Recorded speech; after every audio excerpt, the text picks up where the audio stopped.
Bonsoir à tous et merci d'être présents ce soir. Le live va durer à peu près 1 heure de temps. Donc, je me présente. Moi, c'est Mariam Sey. Je suis membre REPAT depuis 2020, donc depuis ses débuts. Je suis en train de me spécialiser dans la communication digitale et je collabore dans des projets de coopération et qui touchent aussi un peu l'Afrique et la diaspora. Actuellement, je vis en Italie, donc je me connecte depuis Brescia. Une petite présentation donc de l'association. Comme vous le savez, REPAD Africa est une organisation non gouvernementale qui a pour but de promouvoir l'investissement en Afrique. Donc, on existe depuis maintenant 2 ans et on compte près de 200 membres. Nous avons 25 pays d'Afrique représentés. Donc, nos activités s'articulent sur 3 axes. Donc, l'investissement en Afrique, on organise aussi des rencontres mensuelles où on a des invités spéciaux. Et aussi, on a le Repas Tour. Donc, le premier Repas Tour, nous l'avions fait en 2021 au Sénégal et en Côte d'Ivoire. Et le prochain sera en février. Donc, voilà. Aujourd'hui, nous avons notre invité spécial, donc S de Have a Peak. Yeah. Et je te laisse te présenter. Voilà. Ok, bonsoir tout le monde. Moi, c'est S ou Aminta de Have a Peak.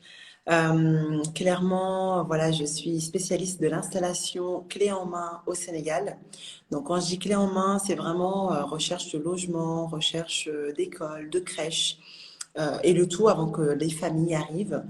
Ou ça peut être aussi l'accompagnement pour les entreprises qui arrivent au Sénégal. Et là, pour le coup, voilà, on va être sur voilà, retravailler toute l'offre, de la mise en relation. Enfin bon, voilà. Donc en fait, je m'occupe de tout ce qui est repatriation, famille et entreprise. Pour la faire très simple. Merci pour cette présentation. Donc, on aura largement le temps d'approfondir la question.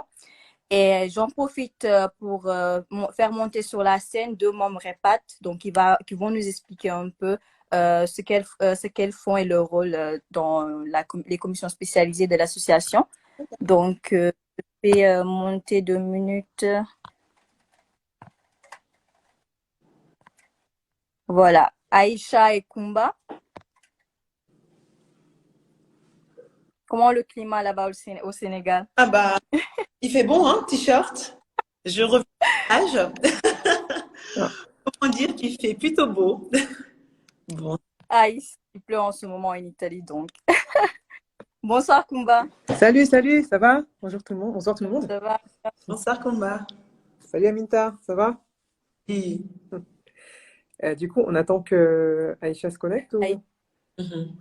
ou Mais je pense j'interviens que tu peux rapidement. commencer le temps que Aïcha se connecte. Ok. En attendant, si vous avez des questions, vous pouvez l'écrire dans le chat, comme ça on va répondre dessus après.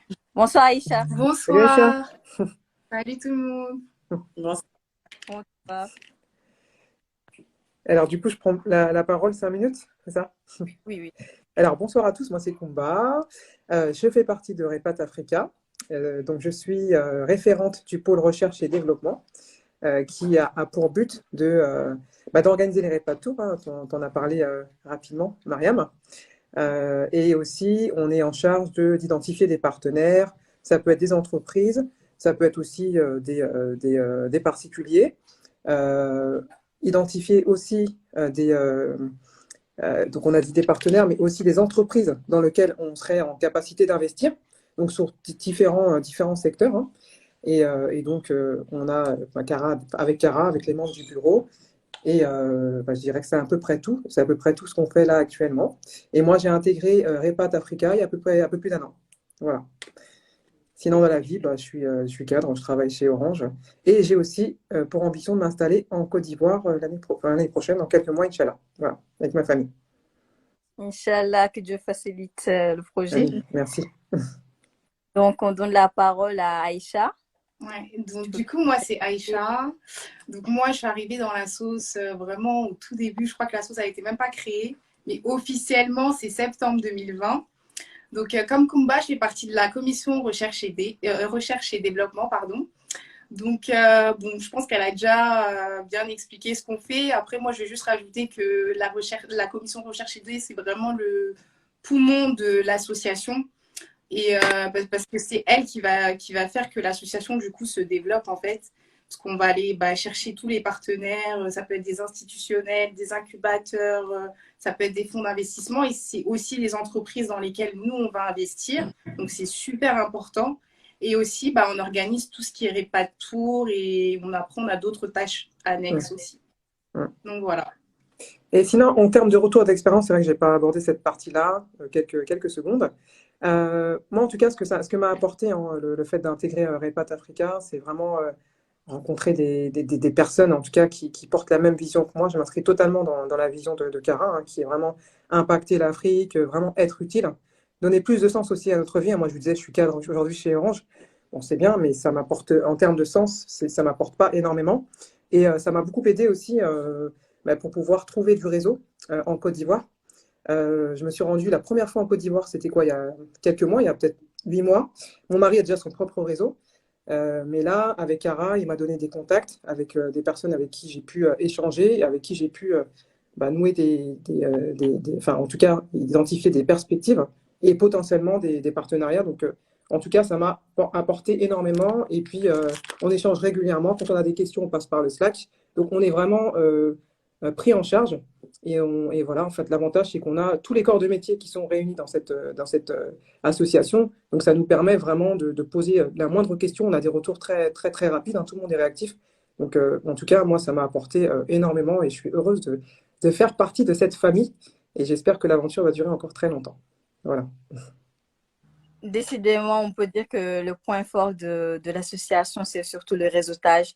Ça nous permet vraiment de connaître des personnes avec différents profils, de parler de certaines thématiques, chacun dans son domaine. Le mastermind, c'est assez intéressant. Et donc, parlons de réseau, on va introduire, disons, la thématique de ce soir, qui est l'installation au Sénégal.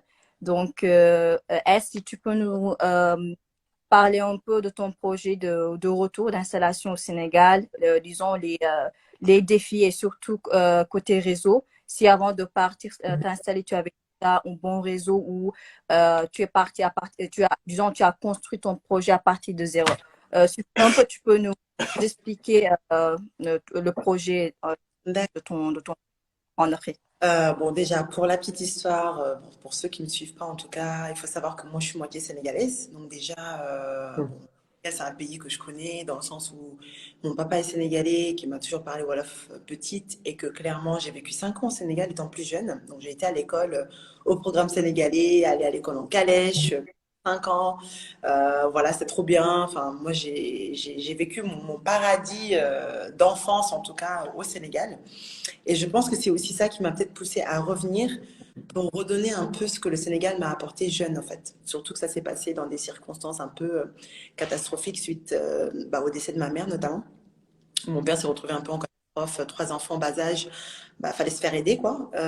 Il est rentré, il est Badiane, donc il est maman de substitution, Badiane, Tata, enfin bon, voilà. Du coup, c'était vraiment paradis sur terre, pour moi, en tout cas, petite. Donc ça fait que j'ai vécu 5 ans. Donc ça, c'était ma première expérience avec le Sénégal. Et puis clairement, ça fait 10 ans que je fais des allers-retours, dans le sens où ça fait 10 ans que je cherche la bonne opportunité pour rentrer. J'ai fait des études de commerce international, donc c'est-à-dire j'aurais pu faire comme Cara, DIE, au Sénégal, mais j'ai pas trouvé. Donc du coup, bon, à un moment donné, je me suis dit, c'est jusqu'à 28 ans, 29 ans révolus, pas trouvé. Il va bien falloir que je rentre un moment parce que c'était le projet. Et en fait, durant les 10 ans, c'était ça. C'était chaque année, je prenais 6 semaines, donc 1 mois et demi, congé payé, RTT, congé sans solde, tout mélangé pour rentabiliser le billet d'avion. Parce que clairement, il coûte hyper cher. Et l'idée, c'était voilà, de trouver un boulot et de faire. Et c'est comme ça, en fait, que clairement, je me suis fait et un solide réseau.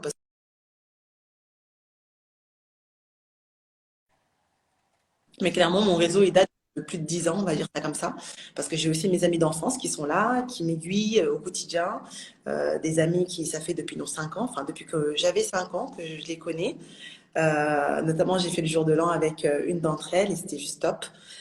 Voilà, donc clairement, le réseau, c'est hyper important en Afrique, quel que soit le pays, voire même plus important que même les diplômes. Et ça, beaucoup ont tendance à le négliger en arrivant, parce qu'on se dit, c'est bon, on a des diplômes européens, occidentaux, on arrive, taper le million direct, et bah, pas.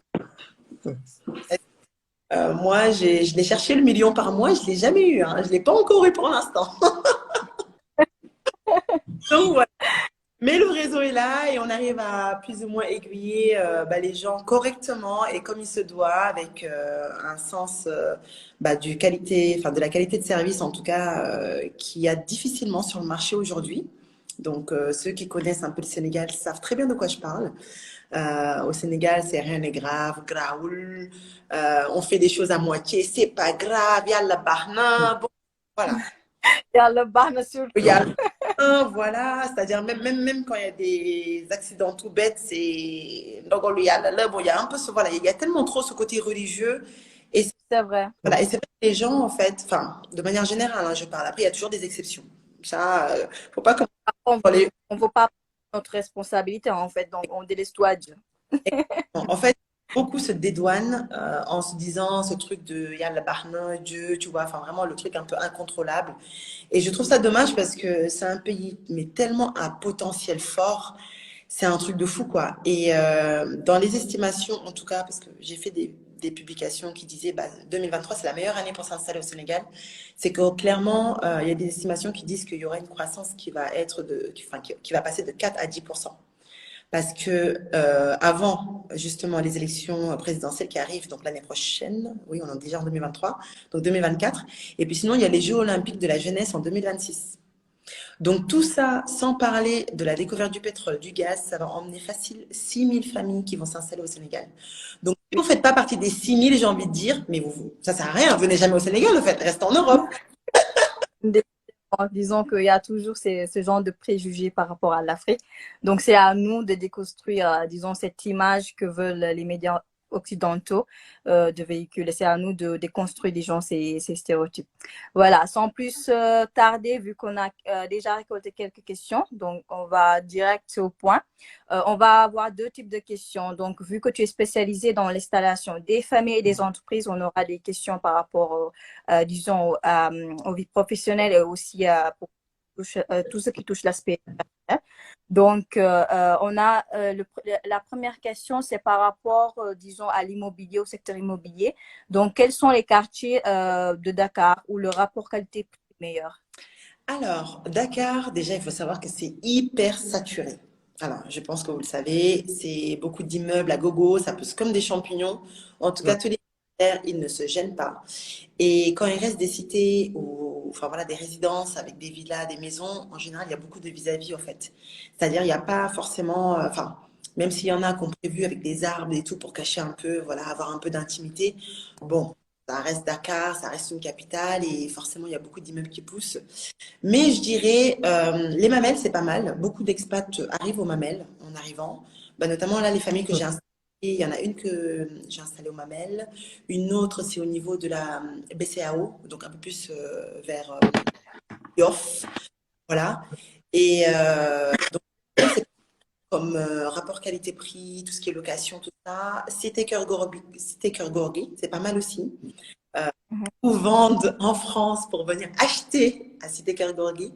Parce que quand tu loues des appartements à, je sais pas, entre 1 million et 1 500 000, donc on parle de 1500 euros à 1000, presque 2000 euros, enfin c'est quand même énorme quoi, par mois. Ça vaut largement. À Paris, même si c'est cher, en général, maximum, je pense que ça peut atteindre, allez, peut-être 1500, 1600.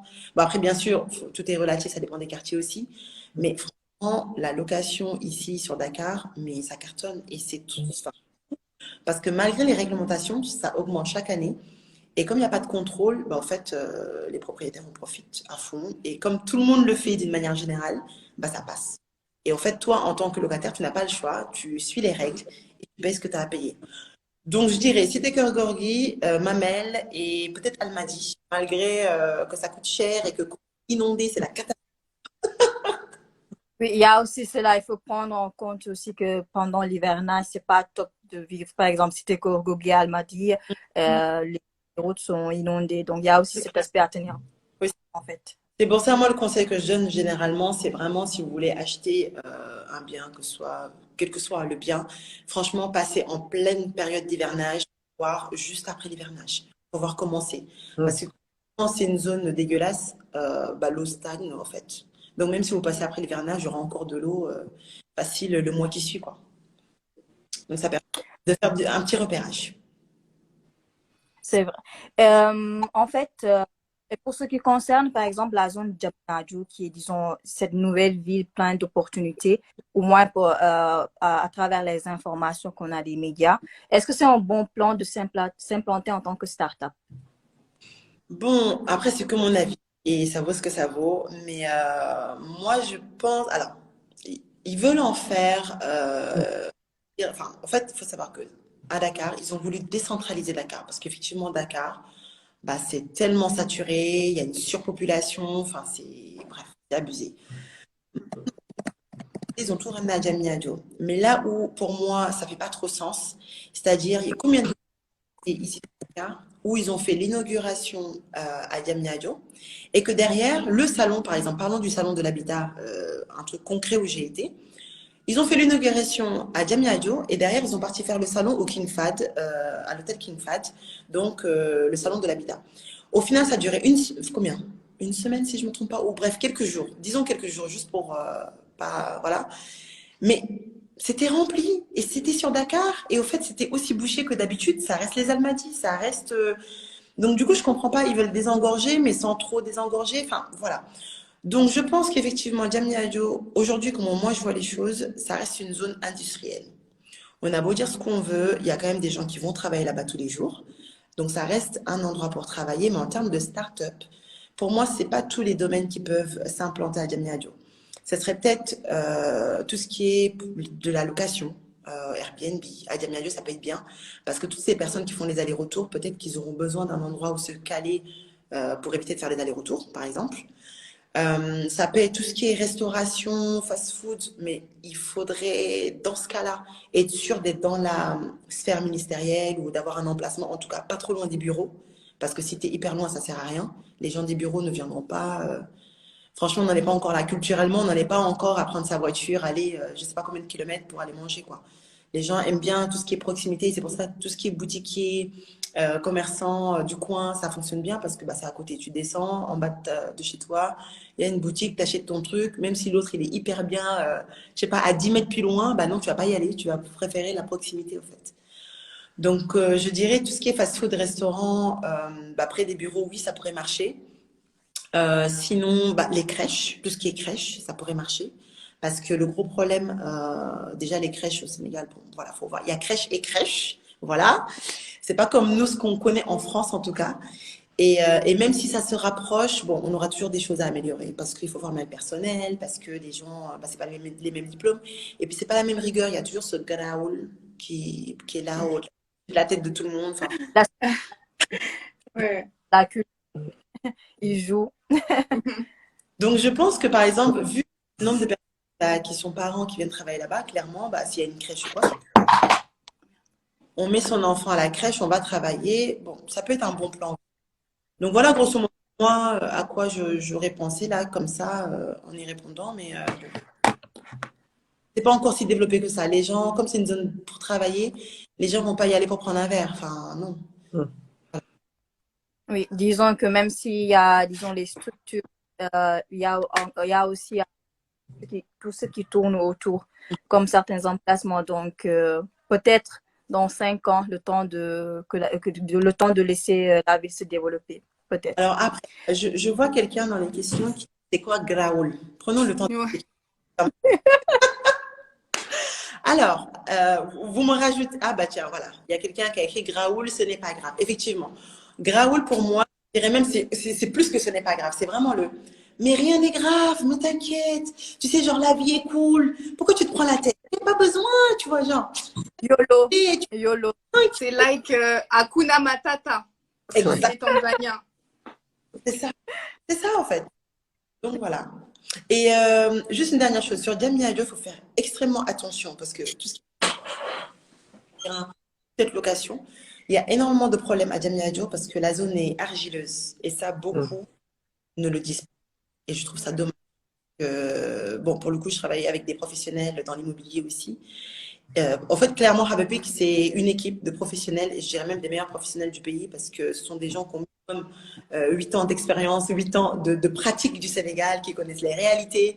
Et surtout, ce sont des gens qui ont aussi été à l'extérieur. Clairement, ce sont des gens qui ont, qui ont la même proximité culturelle que, par exemple, les gens de France ou les gens, parce que ce sont eux-mêmes, enfin, eux-mêmes, ils ont été en France, et eux-mêmes, ils sont venus et ils se sont lancés dans l'immobilier, par exemple, ils ont créé leur agence. Et pour le coup, avec des gens comme ça. Et quand salons qui ont été organisés, notamment comment ils l'ont appelé déjà? Salon de l'immobilier, je sais plus quoi, qui s'est passé il n'y a pas très longtemps, je crois, je ne me trompe pas.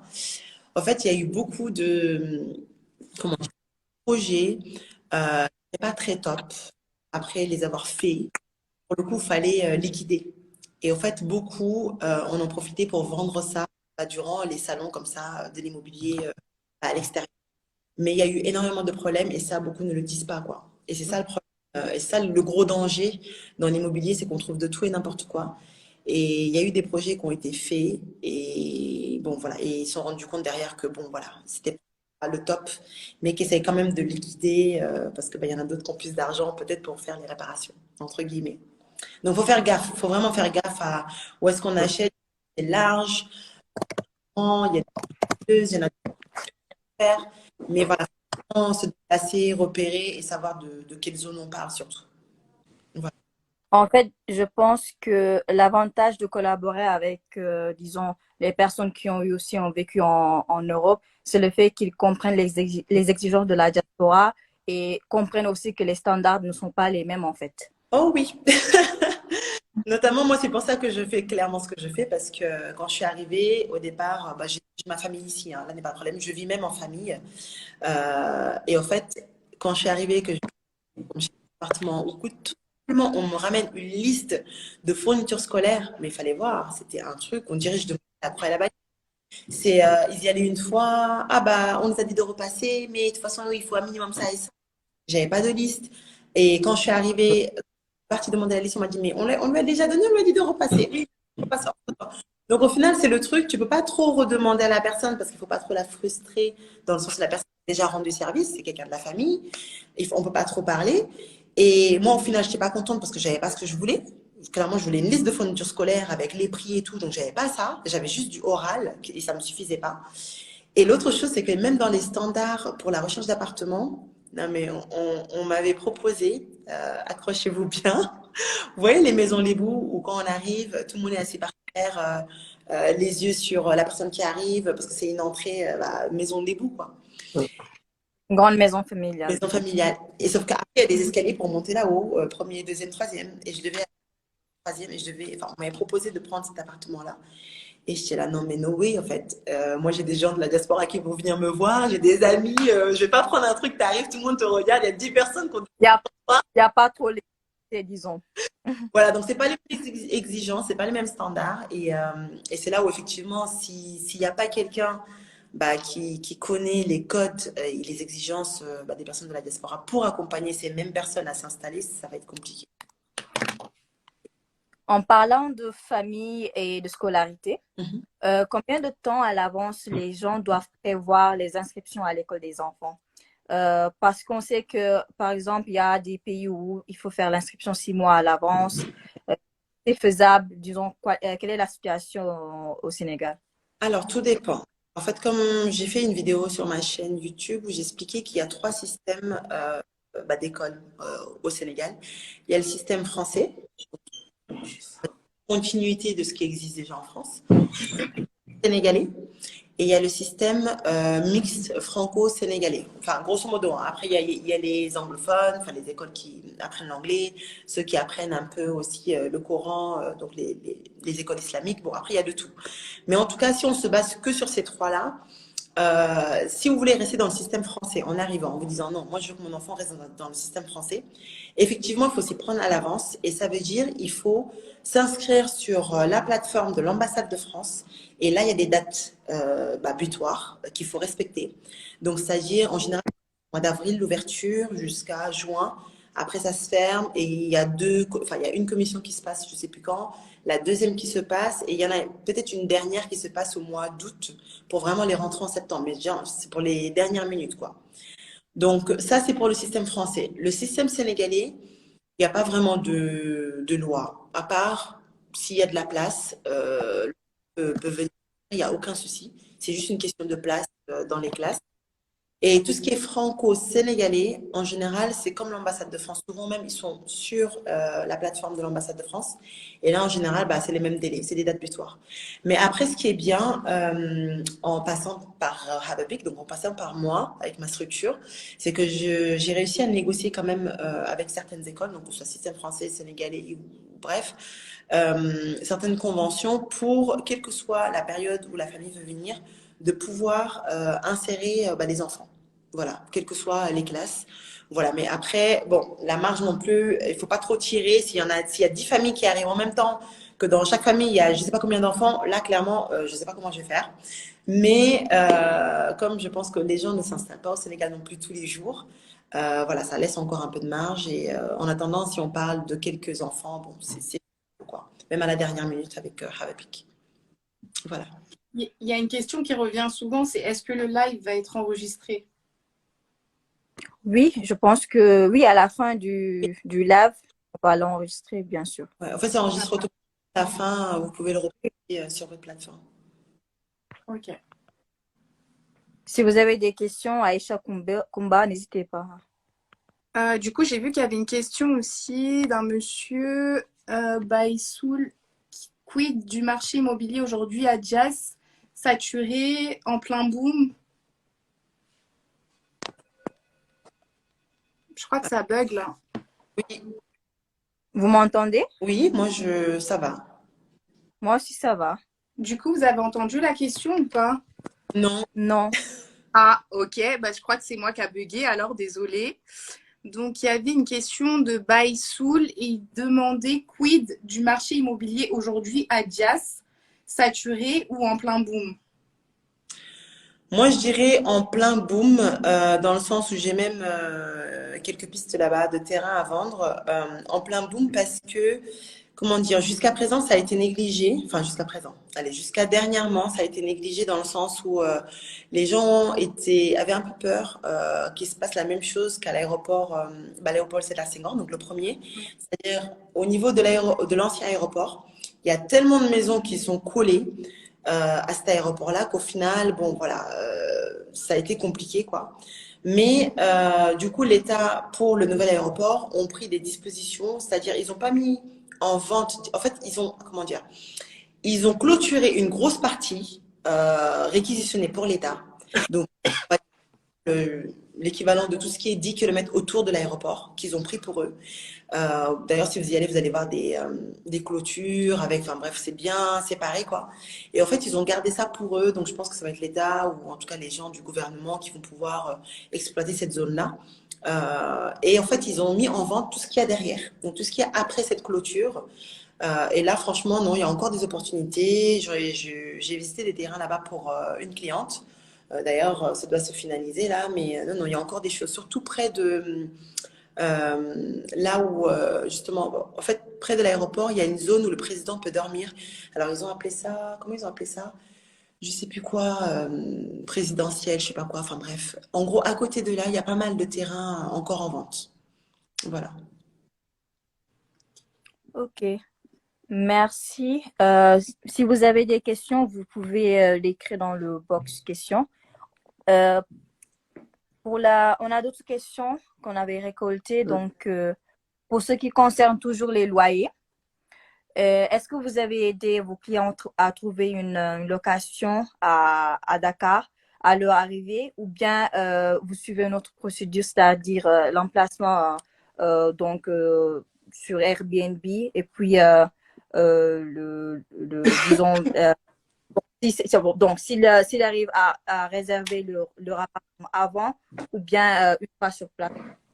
Alors, pardon, merci Franck, Linda. Pavillon présidentiel, voilà. À côté du pavillon présidentiel, donc c'est le nom que je cherchais tout à l'heure, il y a encore des terrains en vente dans cette zone-là, pour les personnes qui veulent investir, en tout cas au niveau de l'aéroport, pas loin de l'aéroport, au niveau des jazz.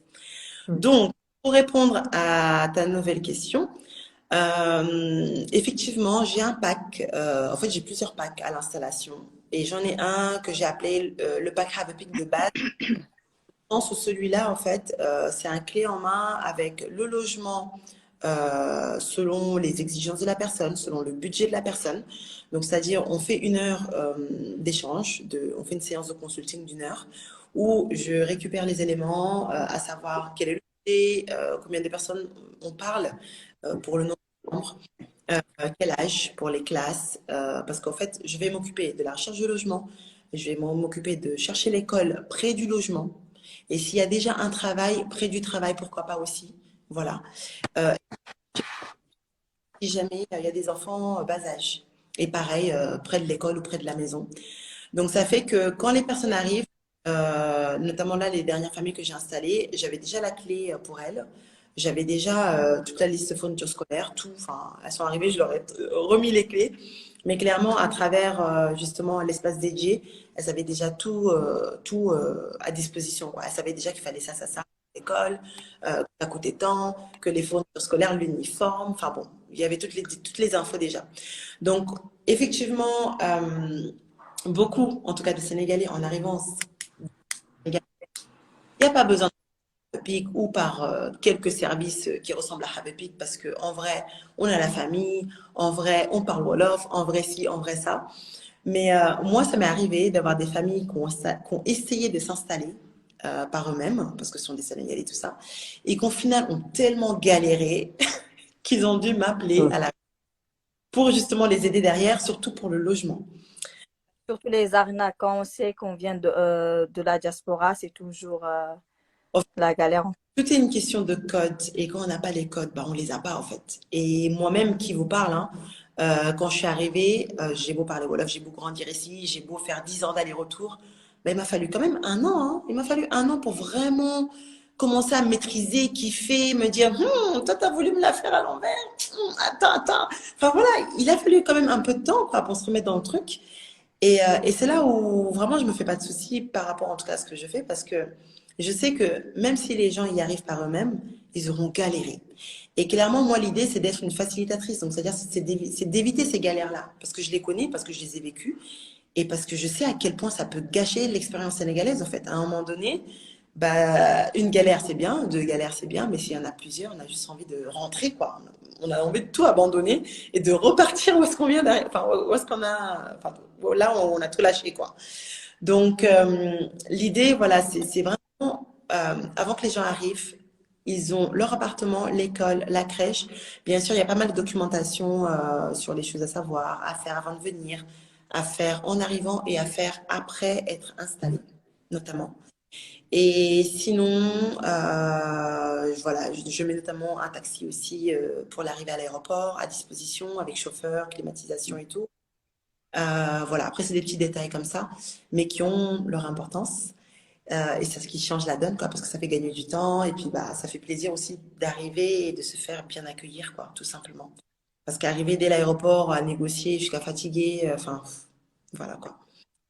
Donc voilà, En, en fait, il s'agit de payer un service pour épargner du temps, en fait. Donc, pour gagner de l'argent, parce que quand on se fait escroquer, pareil, j'en ai parlé dans un de mes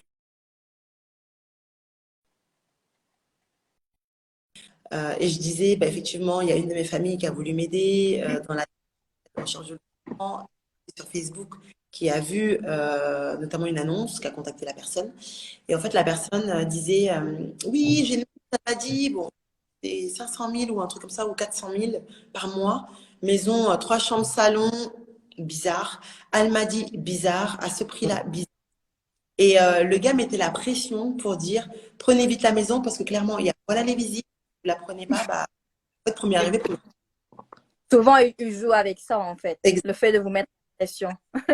Et en fait, quand la famille m'a appelée en mode Amita, s'il te plaît, est-ce que tu peux aller visiter l'appartement, enfin la maison, elle m'a dit, bon, c'est bizarre, mais ok, je vais contacter le gars.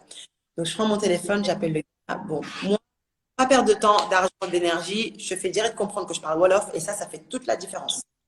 Oui, Franchement, décidément. si tu sais pas parler Wolof, va l'apprendre le Wolof, parce que ça sert à rien. Donc première chose que je fais, c'est une binara def, naka mu yang si jam, ok, kër gi fu mu nekk, genre je te parle Wolof direct, c'est où, On se voit demain, on se voit tout à l'heure. Bref, c'est comment? Le gars, je lui parle Wolof, il bug. Hmm. Il commence à me dire, ah, madame, ah, d'accord, waouh, ok. Tu sais, il sait pas quoi dire. Et je lui dis, mais c'est bien vous, non, pour visiter l'appartement et tout. C'est vous qui avez eu telle famille, machin. Oui, oui, c'est moi, mais là, je suis pas là. Je suis à Thiès. On était samedi, hein. Je suis à Thiès. Bonjour les... Il venait d'aller vite visiter, si c'est possible dans la journée. Là, je l'appelle, il me dit, il est à Thiès. J'étais d'accord, t'es à Thiès. Ok, tu reviens encore. Je reviens lundi. Lundi, je reviens, je vous appelle. Je fais ok. Je raccroche, on parle, non même pas, il a raccroché au nez en mode, boum, ça a coupé. Je me suis dit, bon, jusqu'à là, tranquille, ça a coupé, ça arrive, voilà. Derrière, il m'envoie un gentil message pour s'excuser, parce que mine de rien, les Sénégalais quand même quand ils sont un peu perdus, ils essaient quand même de rester corrects. Ça, il faut le dire. Ils essaient toujours d'avoir cette bonne image, de garder ce, voilà, comme on dit, aduna amul solo, tu vois, c'est-à-dire, faut pas trop se prendre la tête, tu vois. Mhm. Aujourd'hui, d'expliquer quelqu'un, mais si tu peux le laisser passer ou peut-être rajouter un peu de caresser dans le sens du poil, tu le fais quand même, ça coûte rien, tu vois. Et au fait, il m'a fait avec un petit message gentil. Désolé, j'ai un problème de connexion. Je vous rappelle lundi comme prévu. Merci. Et je dis ok, merci. J'ai pas insisté, j'ai pas rappelé. Tu Il as plus de ces... non, mais écoutez bien, il appelle la France, hein. Apparemment, non, mais il dit à la famille que je lui ai super mal parlé, qu'il veut pas traiter avec moi, que je suis impolie, pas aimable. Bref, en gros, il me taille, mais comme pas possible. Donc, je sais pas ce que j'ai fait. Moi, enfin, je suis pas au courant. Là, la famille m'appelle. Elle me dit, mais Aminta, qu'est-ce qui se passe? Le gars, il nous a appelé. Genre, vous vous êtes pris la tête, tu lui as mal parlé, qu'est-ce qui s'est passé? J'ai fait quoi? J'étais choquée. Je fais, ah ouais, on s'est pris la tête? Bah, je comprends pas. Et là, en fait, pour justifier de ma position, parce que pour le coup, c'est parole contre parole, j'ai dû faire un screenshot du message qu'il m'a envoyé avec l'heure pour envoyer à la famille en disant, mais regardez, au fait, comment je vais me prendre la tête avec lui si lui-même, il m'écrit un message comme ça. Il aurait jamais écrit un message comme ça si on s'aurait pris la tête. Je comprends pas. Et là, je dis à la famille, bon, ok, il veut pas traiter avec moi parce que clairement, je vais parler Wolof. Non, ça veut dire que c'est une escroquerie. Ce qu'on va faire, c'est que dites-lui clairement que bah, j'ai déjà des sous. Là, on parlait de 4 mois de loyer parce qu'il faut savoir, beaucoup de locations, c'est 4 mois qu'il faut donner en avance. Des fois, c'est 3 mois. Et je lui disais, ah, dites-lui que j'ai déjà les 4 mois, donc ça faisait le 1 million et quelques, et que clairement, bah, s'il veut finaliser, c'est avec moi. Vous avez déjà envoyé l'argent. Et là, on voit ce qui se passe. Mhm. Appelle la personne en disant non, mais il n'y a pas le choix. De toute façon, l'argent, on lui a déjà transféré, donc c'est avec elle qu'il faut voir. Et il commence Mhm. à ah, mais moi, je ne vois pas avec elle. Hein. Moi, je ne vois pas avec elle. Il faut envoyer quelqu'un d'autre. Elle va donner l'argent à quelqu'un d'autre. Et il raccroche au nez à la famille. Mhm. Quand la famille me dit, essaie de le rappeler lundi, parce que pour le coup, on était encore samedi, essaie de le rappeler lundi. Je fais OK, j'attends lundi. Lundi, j'appelle jusqu'à fatigué, il n'a jamais décroché. Et quand la elle elle-même, lundi, depuis la France, il n'a jamais décroché. Et là, on a compris que c'était une grosse arnaque. Et franchement, la famille s'est rendu compte à quel point c'est important de se faire accompagner. Parce que C'est vrai. là, si tu te fais avoir de l'équivalent de 4 mois de loyer, bon, même s'ils avaient envoyé la moitié, parce que le gars aurait pu très bien dire, mais non, envoyez juste la moitié. Et même l'envoi de la moitié, ça aurait été quoi? Par transfert d'argent? Ok, Orange Money, MoneyGram, ce qu'on veut. Il aurait pu très bien mettre le nom de quelqu'un d'autre. Donc derrière, Bien va t'amuser à jouer avec la loi sénégalaise en mode, tu plainte contre telle personne avec tel nom qui a déjà mangé ton, je sais pas moi, 500 000, 800 000, ce que tu veux. Mais la personne, tu vois, avant de la retrouver, si jamais on la retrouve, 1 an, 2 ans va passer. Donc toi, entre-temps, ton Sénégal, il est gâché. Parce que tu Bien sûr. venais avec une idée de le Sénégal, tout le monde est teranga, tout ce que tu veux. Là, on t'escroque avant même. Donc, non, franchement, c'est chaud. Il y a vraiment d'arnaques, d'escrocs. Il faut vraiment faire. Et même les personnes le plus gentilles, le plus tout ça, en général, c'est les pires. Il faut vraiment se méfier. Il y a de tout dans ce pays. Vraiment. Oui, c'est pour ça il faut toujours avoir une personne sur place qui connaît les réalités du terrain parce que sinon, voilà, on a ce genre Ouais. d'exemples. Moi, je voulais rebondir là-dessus. C'est vrai un emménagement, c'est pas du tout anodin, surtout quand on emménage avec une famille. Moi, je suis malienne sénégalaise. Je me suis rendue la première fois de ma vie, je me suis rendue au Sénégal, j'avais 20 ans. Je suis partie juste en vacances, hein. J'ai pas été accompagnée, mais tous les 2 jours, j'étais au commissariat. Tous les 2 jours. Juste en vacances. Alors, ah oui, non, mais ma mère m'avait juste mis en garde, mais j'avais pas pris en compte ses préconisations. Mais sur place, ah oui, non, bon, c'était il y a 20 ans, mais c'est pas de la rigolade. Alors, une installation, moi, je ne m'aventurerais pas à m'installer sans avoir du réseau avant, sans être accompagné. Enfin, et puis, il y en a un qui disait dans les commentaires, time is money, c'est la vérité. Enfin, surtout quand on Mm, va mm. s'installer pour se projeter dans une vie future, on peut pas y aller comme ça à l'aventure. Enfin, en tout cas, c'est très risqué. Mm. Ouais. Non, mais c'est important. En tout cas, bon, avec Have a Peak, même pour moi, hein, c'est plus facile de travailler avec des gens qui ont le même mindset que moi. Mm. S'amuser à, ok, il faut s'adapter, mais il faut pas non plus perdre son identité. Il faut garder sa singularité. Ça, c'est ce que je dis à tout le monde. On est comme on est, et en général, quand on lâche l'Europe pour venir, en tout cas en Afrique, on est plus ou moins accompli. Généralement, ce que je vois, ce sont des gens plus ou moins accomplis, Mm. des gens enfin, qui ont laissé derrière eux le monde des apparences, le monde de m'as-tu vu, le monde de tout ça. En général, Mm. quand on vient des choses, c'est pour soulever le continent, le tenir à bras le corps et essayer de faire des choses, créer le m'as-tu vu, le monde de tout ça. En général, quand on vient des choses. Euh, et c'est vrai que quand on arrive ici, en tout cas à Dakar, et je pas le cas notamment en Casamance, et c'est là, c'est hyper bien en tout cas. Enfin, c'est là où je suis hyper contente en tout cas de l'expertise que je peux apporter, parce que pour le coup, comme j'ai beaucoup voyagé dans le Sénégal, je vois bien la différence que Dakar, ça n'a rien à voir avec la Casamance. Casamance, tu peux tomber sur un milliardaire qui a je ne sais Mm. combien. Le gars, il va être là, short, tongs, Mm. lunettes, à te parler au bar, alors que derrière, même sa voiture, tu la verras pas parce qu'il se balade même pas avec. Il va te prendre, je sais pas moi, un scooter, un Jakarta, un je ne sais quoi. Enfin, les gens, ils sont tellement pas prises de tête et tellement pas m'as-tu vu qu'en fait, ils peuvent passer partout sans que tu ne saches qui est qui. Alors C'est vrai, on est tellement dans le monde du paraître, dans le monde de m'as-tu vu, mon sac Chanel, Mm. ma c'est vrai. carte je ne sais quoi, machin, qu'en fait, il y a même des pauvres qui, clairement, quand tu grattes un peu niveau business, même niveau discussion, hein, tu grattes un peu, tu te rends compte qu'il n'y a rien derrière, en fait. C'est des gens, Mhm. tu sais pas comment ils ont fait pour avoir ce qu'ils ont, mais derrière, ils ne valent rien. Et ça, il n'y a que le fait de sortir, de rencontrer du monde, qu'à un moment donné, en fait, tu développes cette attitude ou aptitude, voilà, ce serait peut-être le mot plus adapté, mais pour détecter ce genre de personnes. Moi, je sais qu'en 2 ans, là, et demi, forcément, quand tu arrives, tu te fais plaisir, tu vas à tous les événements, tu vas à gauche, à droite et tout, pour ne serait-ce que te faire connaître, que les gens sachent ce que tu fais, et aussi pour le réseau. Donc, ça fait que j'ai tellement rencontré de monde qu'aujourd'hui, je vais même à des événements, je m'ennuie, en fait, parce que c'est toujours les mêmes têtes, toujours le caviar de gens, brochettes de directeurs, de je ne sais quoi. Et au final, c'est toujours la même ambiance. C'est toujours celui qui est le plus beau, le plus bien habillé, talon plus haut, sac plus Mm. machin. Pas... Moi, je parle des Fuki Buki Goody, Fuki Buki Butchek là. Enfin, bref. Pour ceux qui-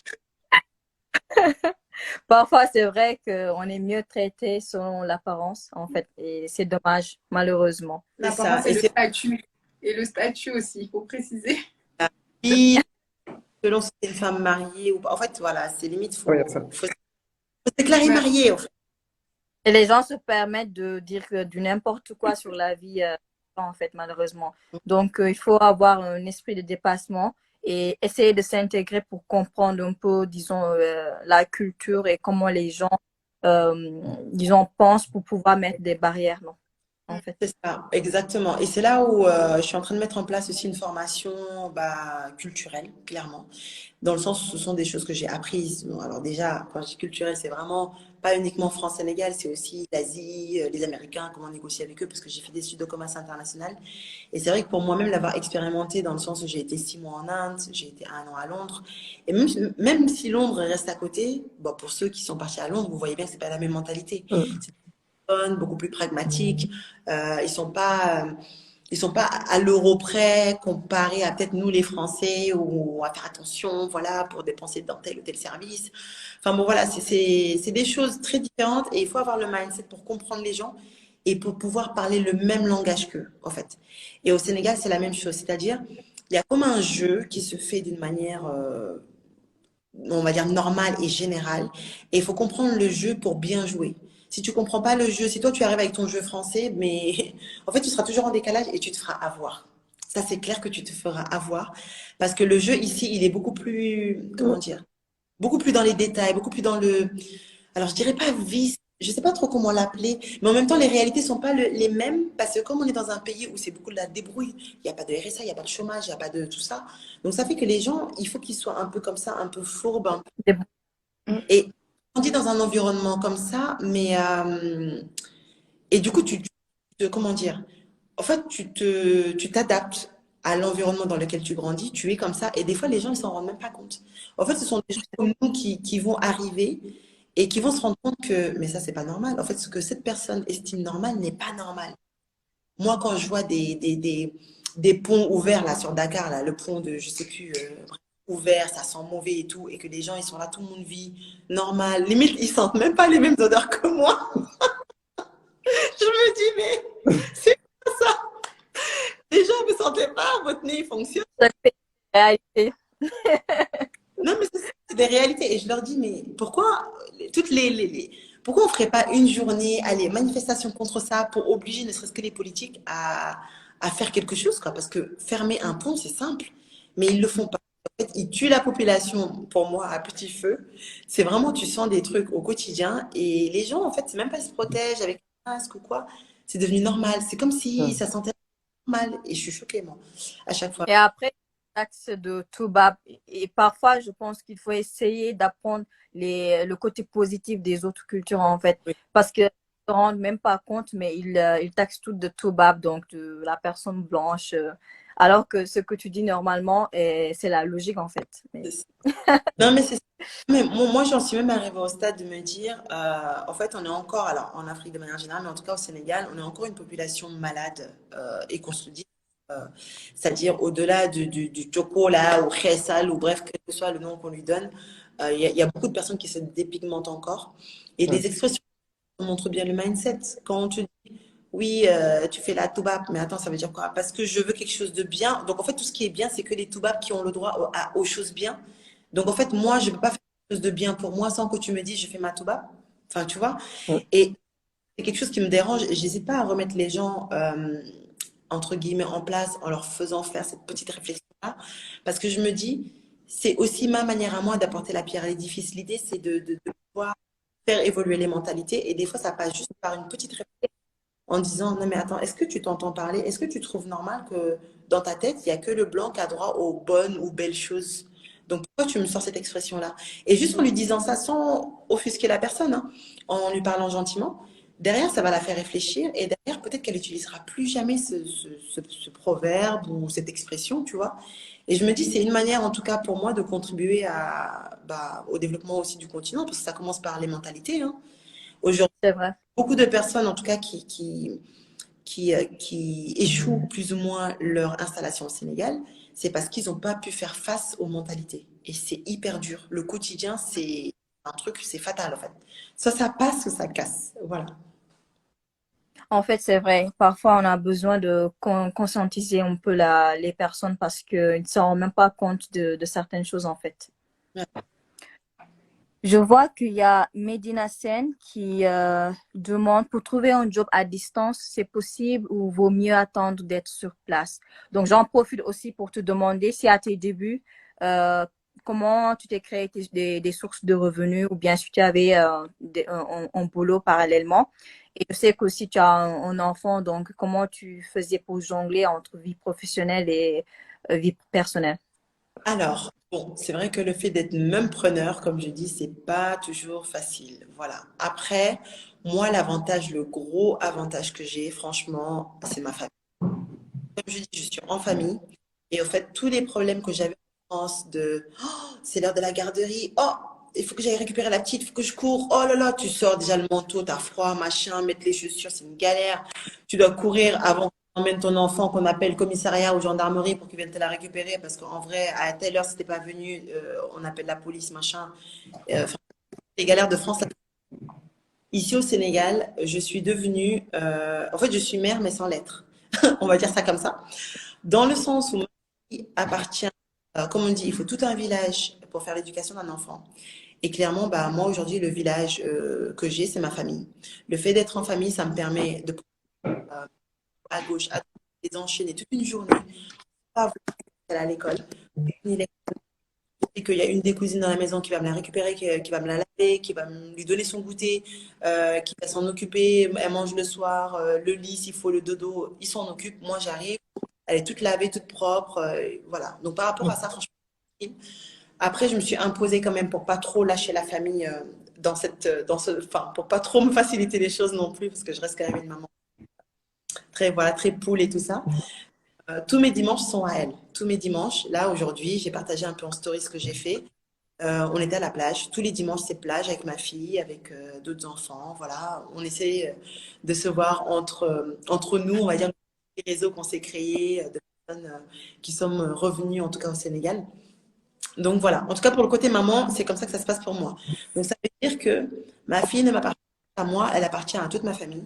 Et des fois, face à des cousines plus âgées que moi, je vais dire non ça, la cousine elle va dire oui ça. Et en fait, c'est la cousine plus âgée qui va convaincre ma fille. Parce que comme moi, je dois le respect à mon aîné, bon voilà. Donc des fois, c'est un peu compliqué. C'est pas le truc comme en France, bah non, je suis le parent, il n'y a que moi qui décide pour ma fille, point. Non, ici, ça se passe pas comme ça. Et en contrepartie de cette acceptation-là, bah, j'ai essayé de développer mon business sans problème, d'avoir des gens qui m'aident au quotidien avec elle. Mais après, voilà, pour moi, c'est donnant-donnant. Il faut accepter ça pour gagner ça. Mais après, ça se fait naturellement, hein, sans même qu'on se le dise ou quoi. Là, c'est moi qui fais l'analyse comme ça. Mais en gros, c'est pas des choses qu'on s'est dites, quoi. Mais ça se passe comme ça. Donc, par rapport à ça, avec ma fille, voilà l'équilibre que j'ai trouvé. Quand je suis arrivée, j'ai jamais chômé pendant 1 an et demi. Alors après, il faut dire un choix volontaire de ma part, dans le sens, aujourd'hui, je fais du contenu pour trouver un emploi. Donc, des gens, j'en ai déjà fait pas mal. J'ai même accompagné une Française qui a suivi son ministère ici, français, qui, elle, n'avait pas d'emploi et elle a trouvé en 1 mois. En 1 mois, elle a trouvé suite à mon consulting qu'on a fait ensemble. Donc, quand je dis consulting, en fait, je ne me voyais pas faire du consulting, comment trouver un emploi sans moi-même avoir testé et expérimenté ce que c'était de travailler au Sénégal. Donc, je suis arrivée, j'ai postulé partout. Après, comme je disais, c'est un réseau que j'avais travaillé en amont parce que ça faisait 10 ans que je faisais des allers et que je passais déjà des entretiens à gauche à droite, mais souvent le salaire ne me convenait pas. Parce que quand tu es en France et qu'on te propose des 200, 300 000, je ne travaille pas pour 200, 300 000. Non, non, non, non. Je préfère travailler pour mon have a pick et galérer et serrer la ceinture que travailler pour 200, 300 000. Mais bon, après, c'est mon choix et quelqu'un d'autre peut l'accepter et ce sera son choix. Mais en tout cas, donc en travaillant pendant 1 an, je travaillais pour des structures françaises, pour des structures sénégalaises aussi. Bon, les salaires ne sont pas les mêmes. Et c'est souvent CDD. C'est souvent des CDD, 6 mois, 3 mois. Voilà, c'est souvent, on va dire, c'est de l'intérim, quoi. Clairement, c'est de l'intérim. Après, il y a juste une chose que je peux dire qui peut rassurer énormément de gens, en tout cas, enfin, rassurer ou pas. Il faut savoir que même, parce que comme je fais aussi des interviews sur ma chaîne YouTube, pour le coup, j'ai plus de 20 interviews sur ma chaîne de différents profils, aussi bien de la personne retraitée allemande qui est venue accompagner sa fille qui est au Sénégal. La fille et le mari se sont battus en Allemagne et elle est restée pour faire sa retraite au Sénégal parce qu'elle a kiffé le pays. Que des métis comme moi, bon, jeunes, pas jeunes, notamment il y a la présentatrice RTS, Laura, je ne sais pas si elle est dans le live, qui est passée sur ma chaîne aussi. Voilà, donc différents profils, des gens qui voulaient rentrer au Sénégal avant la retraite. Voilà, en fait, j'essaie de varier les profils. Et en fait, en parlant avec tout ce beau monde-là, je me suis rendu compte d'une chose, alors, enfin de deux choses. Draguer en tant que femme pour même du business, c'est complètement normal. C'est un process à passer. Voilà, ça fait partie du process, on va dire ça comme ça. Et le deuxième truc, que personne ne trouve du boulot de manière indéfinie, ce qu'on appelle le CDI, en arrivant au Sénégal. Il faut accepter, même en étant pendant, je sais pas moi, 10 ans au Sénégal, il faut accepter de faire contrat sur contrat. Après, ça ne veut pas dire qu'il faut chercher à chaque fois, parce qu'à un moment donné, connaître dans. Mais une fois qu'on se fait connaître, après, c'est pas, on redépose chaque année.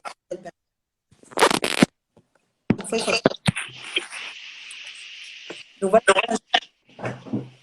Et c'est parce que j'ai travaillé dans ces écosystèmes-là, donc français comme sénégalais, que je peux aujourd'hui donner le meilleur consulting possible et aider des gens à trouver du boulot en même pas un mois après leur arrivée au Sénégal. Voilà. Merci pour la réponse. Donc, on a d'autres questions, seulement que le live va se terminer dans 4 minutes. Donc, si tu es disponible, on relance un autre live en fait. Parce qu'on a assez de questions, on n'arrive pas à tout répondre en 5 minutes. Il y a des questions dans le chat, enfin dans le live aussi. Du coup, Oui, ouais. je les ai notées. Donc, si tu es d'accord, là, on relance le live. Ok.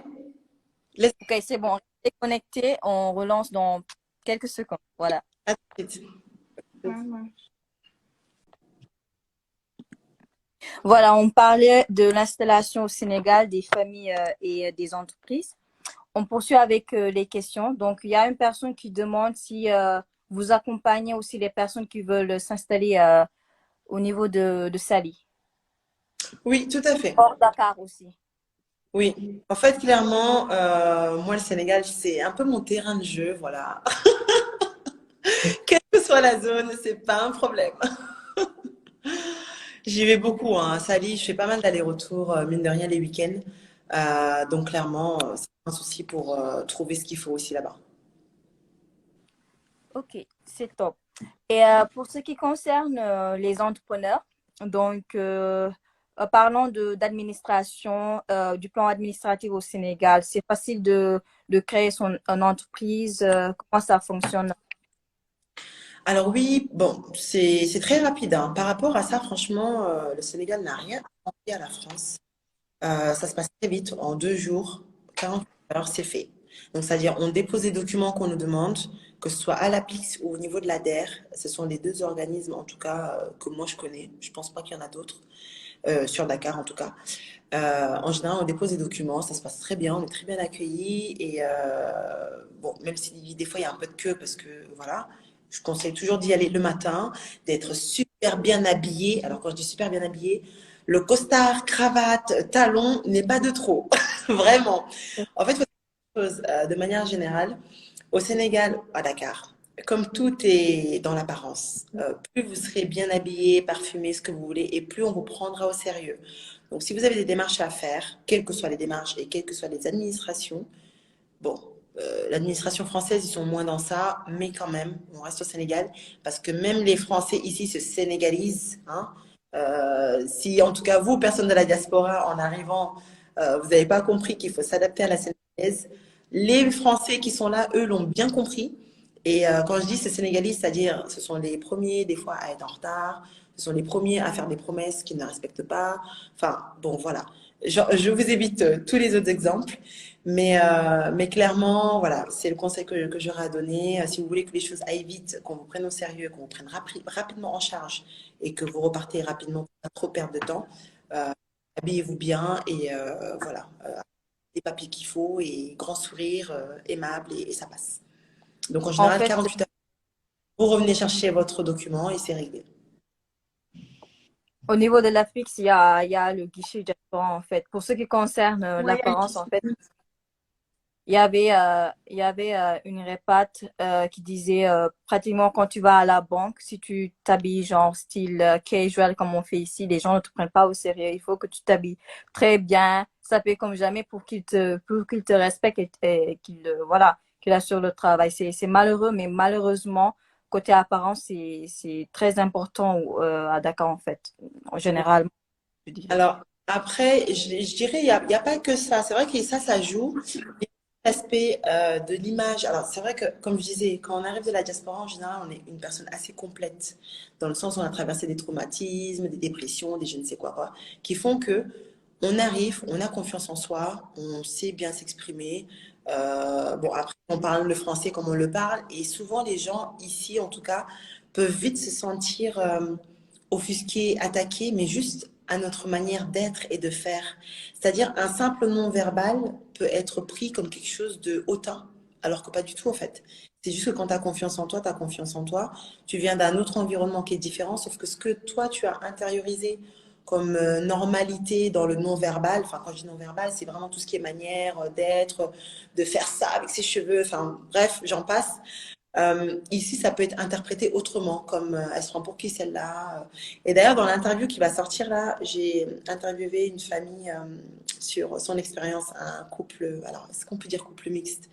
Oui, enfin c'est un Burkinabé avec une moitié sénégalaise française qui est venue de France, qui est venue bah, vivre avec son mari, enfin ils sont connus ici, ils sont mariés.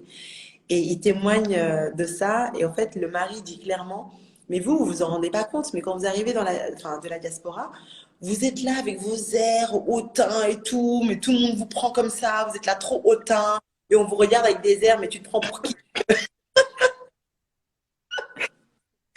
Et c'est hyper marrant en fait. Et justement, c'est durant ces interviews-là, enfin, moi je m'éclate parce que moi-même, j'en apprends tous les jours. Et j'avais jamais eu cette image-là, mais malheureusement, c'est ce qu'on renvoie sans même le vouloir en fait. Le Donc, bon. consul de la Côte d'Ivoire, il l'a dit Ouais. lors de Oui, c'est l'event, là. vrai, c'est vrai. Ouais, il a dit. Il faut dire que parfois aussi, il y a des personnes qui abusent aussi. Il faut reconnaître cela aussi, en Faut fait. reconnaître, C'est vrai. c'est vrai. Et avec toutes les personnes de la sécurité ici à Dakar, sécurité hôpital, sécurité ambassade de France, sécurité partout, je me suis embrouillée avec eux, tout le temps. Donc, en parlant toujours pour la création d'entreprises et côté administration, est-ce qu'il y a des contraintes supplémentaires à prendre en compte pour les non-sénégalais? Les non-sénégalais, non franchement. Alors, c'est vrai que quand on arrive, alors ça je pense que tout le monde le sait, bon, moi j'ai pas eu ce problème-là parce que moi je suis binationale, moi j'ai les deux, je suis sénégalaise et je suis française. Quelqu'un qui arrive, qui est juste française, français, faut demander sa carte de résidence. Et de la même manière, en fait, pour pouvoir vivre dans un pays et qu'on n'est pas du pays, bon, faut se mettre en règle par rapport à défaut de demander un visa. À un moment donné, on a eu droit au visa, mais ils l'ont enlevé. Alors que Sénégalais qui veulent aller en France, il faut un visa, mais pas l'inverse. Donc bon, c'est comme ça. Mais à défaut d'avoir le visa, en tout cas, il faut se mettre à jour au niveau carte de résidence. Et ça peut être un peu contraignant dans le sens où c'est pas mal de démarches.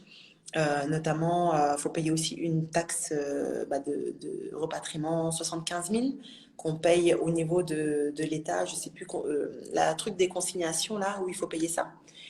Et des fois, il faut attendre, ben voilà, Caption Sénégal, qui a vécu l'expérience. Alors, elle, c'est une Française d'origine rwandaise qui est venue vivre avec son mari au Sénégal, sénégalais. Ils se sont rencontrés en France. Et en fait, elle est venue vivre sa vie conjugale au Sénégal avec son mari qu'elle a rencontré en France. Elle en parle énormément sur ses réseaux, Cap sur le Sénégal. Vraiment, n'hésitez pas à aller voir. Et elle en parle à quel point c'est galère. Parce qu'en fait, chaque un an, il faut renouveler. Et des fois, ça peut prendre longtemps avant de sortir. Et tu peux rester un peu en mode illégal pendant quelques mois, quoi. En mode.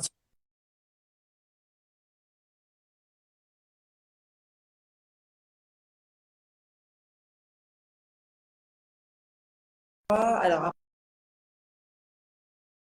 enfin, quand elle s'achète un terrain au Sénégal, pour les frais de mutation, au lieu de payer 150 000, ils vont payer 300 000.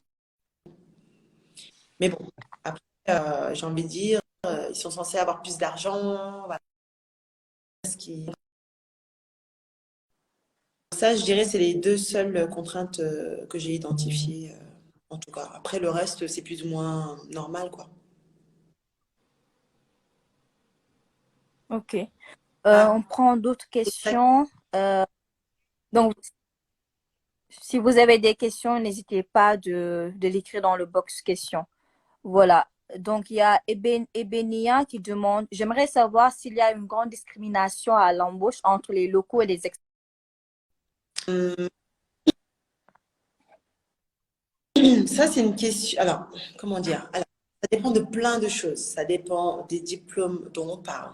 Ça dépend de la capacité financière de l'employeur, des budgets que les employeurs ont ou pas. Ça dépend du secteur d'activité. En fait, ça dépend tellement de choses que répondre comme ci ou comme ça, ce serait peut-être un peu injuste. Mais grosso modo, moi, je vais donner mon avis qui est différent selon, parce que c'est une question que je pose dans mes interviews. Et du coup, selon la personne, elle va donner son avis, mais qui peut être différent du mien. Moi, je trouve qu'aujourd'hui, avoir un diplôme occidental, alors que ce soit l'américain, le français, ce qu'on veut, c'est pas en soi le diplôme qui est important, qui va être discriminant par rapport aux autres, mais ça va être plus les soft skills. Ça va être plus le côté culture du travail, le côté prendre ses responsabilités dans le sens où on nous a donné telle ou telle responsabilité pour tel poste. Voilà, parce que c'est vrai qu'ici au Sénégal, comme beaucoup dans les formations, il n'y a pas vraiment d'expérience professionnelle, c'est-à-dire les stages, tout ça, bon, c'est un peu galère.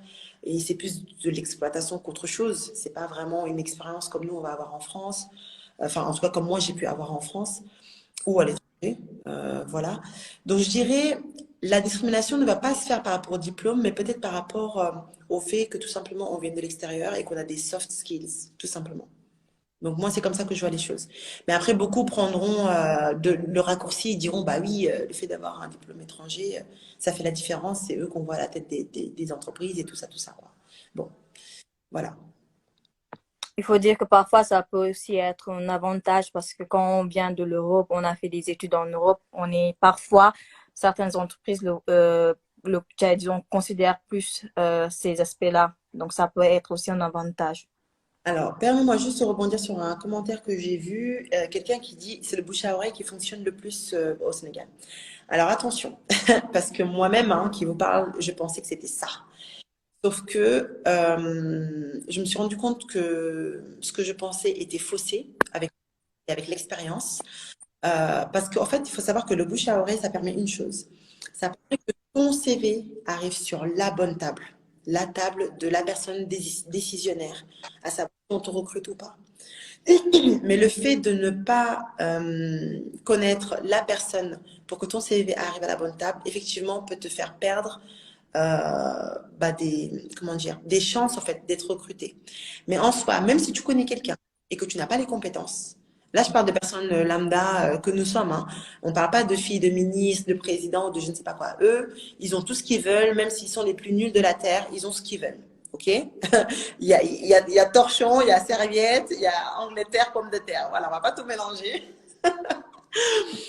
Donc, ce que je veux dire par là, c'est personne, en tout cas comme nous qui revenons au Sénégal sans forcément avoir un parent dans le gouvernement ou quoi, si ton CV et tes compétences ne correspondent pas au poste recherché, même si tu connais quelqu'un et que ton CV arrive à la bonne table, bon, en fait, tu ne seras pas pris pour autant. C'est quelqu'un d'autre qui aura les compétences qui sera pris.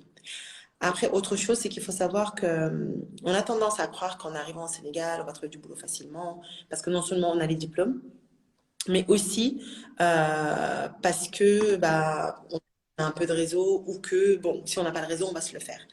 En fait, il faut savoir une chose, c'est que connaître des gens ne veut pas forcément dire qu'on va avoir le boulot qu'on espère avoir. Parce que des fois, les gens, ils vont juste parler de la personne en disant oui, je la connais, elle est comme ci, elle est comme ça, elle vient de France, point. Derrière, ce sont les recruteurs qui vont décider. Et après, eux-mêmes, si autour d'eux, ils n'ont pas quelqu'un de leur famille ou des services à rendre entre eux. Parce que le réseautage, quand c'est un mauvais réseau, c'est des services qui se rendent. C'est un peu comme une secte. C'est des services de, OK, je t'ai rendu tel service, allez, tu m'en rends le service, tu prends ma nièce ou mon truc dans ta société pour tel poste à pourvoir. Il y a tout ça aussi. Bon, après, on pourrait parler du côté sombre. En tout cas, il y aurait tellement de choses à dire. Mais il y a beaucoup de choses comme ça. Et c'est là où c'est important d'avoir un réseau solide et un réseau sain. Alors, quand je dis sain, c'est même si on se rend des services, que ce n'est pas des choses aujourd'hui, tu m'as rendu tel service, demain tu me demandes le million pour un service que je t'ai demandé, enfin, par exemple. Donc, je dirais, tout dépend. C'est bien de connaître du monde pour appuyer, mais ça ne fera pas tout. Il faut aussi avoir les compétences qui vont avec. Aïcha, je pense qu'au niveau réseau, tu peux en dire plus par rapport au Sénégal. C'est-à-dire, qu'est-ce que vous voulez savoir? Par rapport à ton expérience, peut-être. Ben, en fait, par rapport à mon expérience, enfin, je dirais pas que j'ai un réseau quand même sur place que j'ai pu me constituer, etc. Mais en fait, le Sénégal, c'est un système. C'est un système, il faut connaître un tel, il faut connaître un tel. Et à partir du moment où tu rentres dans ce système-là, et ben ça y est, en fait, tu as toutes les portes ouvertes, je dirais. On a- Mais c'est vraiment un système et ça fonctionne comme ça, en fait. C'est vraiment le réseau, le réseau, le réseau, le réseau. C'est même plus important que d'avoir de l'argent, je pense. Tout à l'heure, elle parlait des diplômes, mais moi, je pense que c'est même plus important que d'avoir de l'argent. Parce que quand tu as un réseau, bah, tu as tout, en fait. Mhm.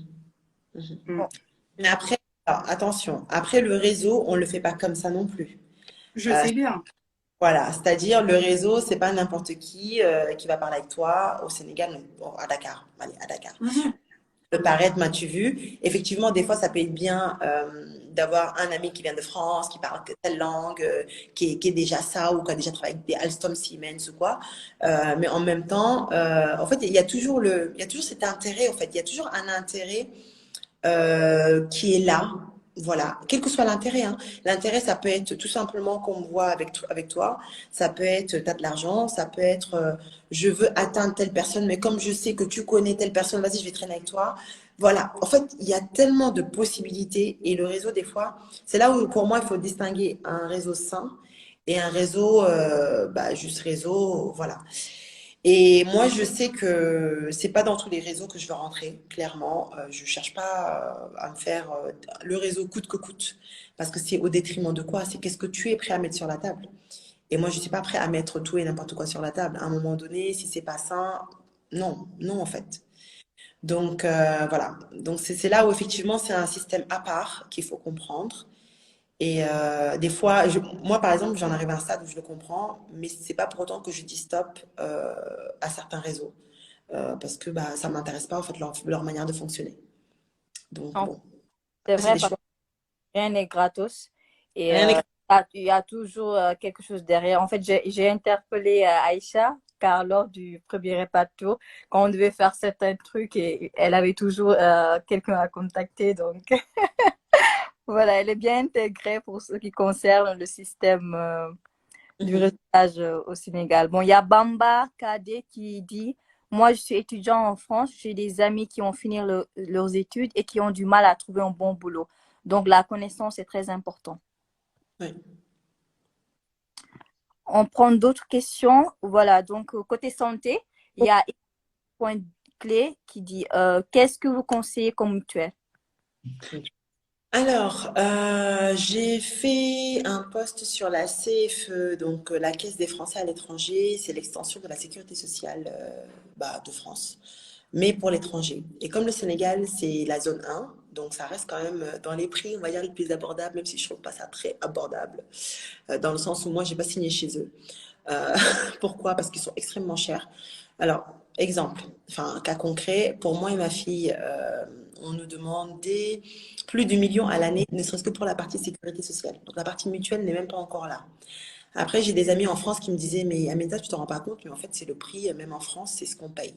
Dans le sens où on s'en rend pas compte parce que bah, c'est directement enlevé de ton salaire, tout ça, de tes fiches de paye. Mais apparemment, ce seraient les prix. Mais entre on l'enlève de ton salaire, donc comme en France, et là tu dois le sortir, c'est pas pareil. Donc, sorry, je peux pas, I can't. Donc en fait, ce qui se passe, moi, ce que je fais, aujourd'hui, je fais comme n'importe quel Sénégalais, c'est-à-dire j'épargne. Le jour où il m'arrive une galère, je sais que j'ai un peu d'argent pour me sauver de cette galère, pour payer les frais médicaux, voilà. Et puis au pire des cas, s'il faut un rapatriement, bah, ce sera un rapatriement. Mais aujourd'hui, voilà, on espère que tout sera bien. De nature, moi et ma fille, on a une santé plus ou moins solide, on va dire ça comme ça. Ma fille, bon, moi je suis tombée 2 fois malade, ma fille 2 fois, mais pareil, c'était. Moi j'ai eu une fois le corona, une fois le palu. Elle a eu une fois la varicelle parce que c'était l'âge, il fallait qu'elle l'ait ici au Sénégal. Et l'autre fois, c'était les trucs se déparasiter là, parce que les enfants en Afrique, voilà, faut les déparasiter tous les 3 mois, c'est conseillé, ou 6 mois, je ne le savais pas. Bon, j'ai expérimenté, je sais maintenant. Même sans consultation médecin, il faut les déparasiter. Voilà, donc ça a été la grosse surprise.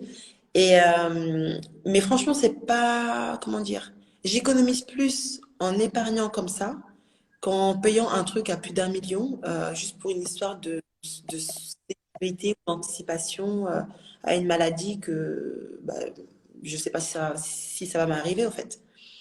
Donc, après, je pense que ça dépend de tout un chacun.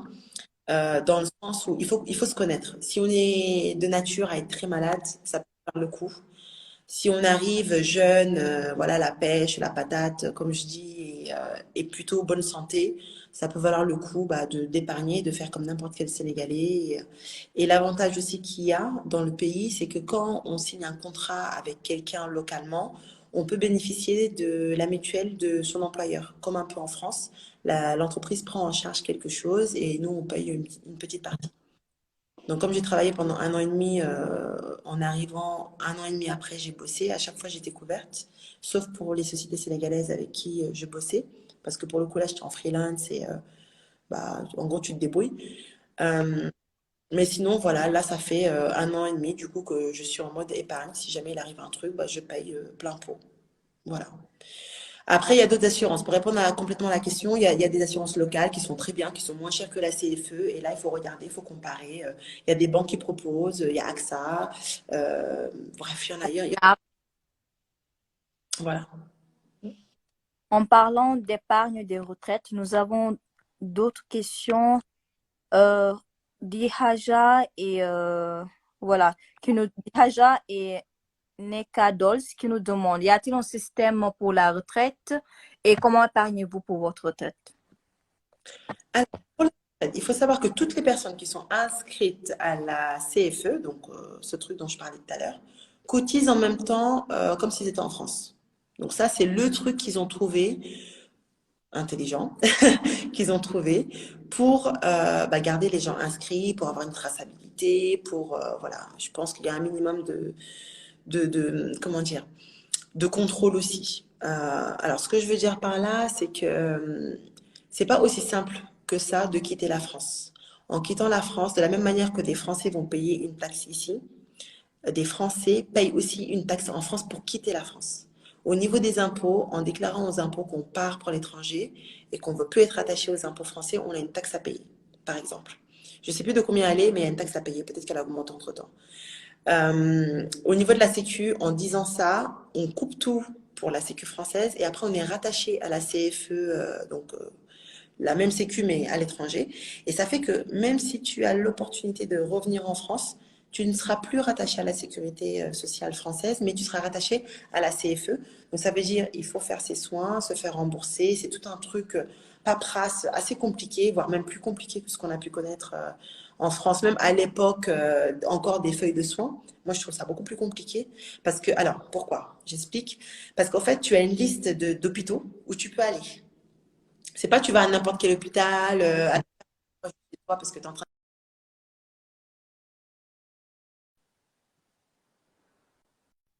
et tu peux pas aller dans n'importe lequel.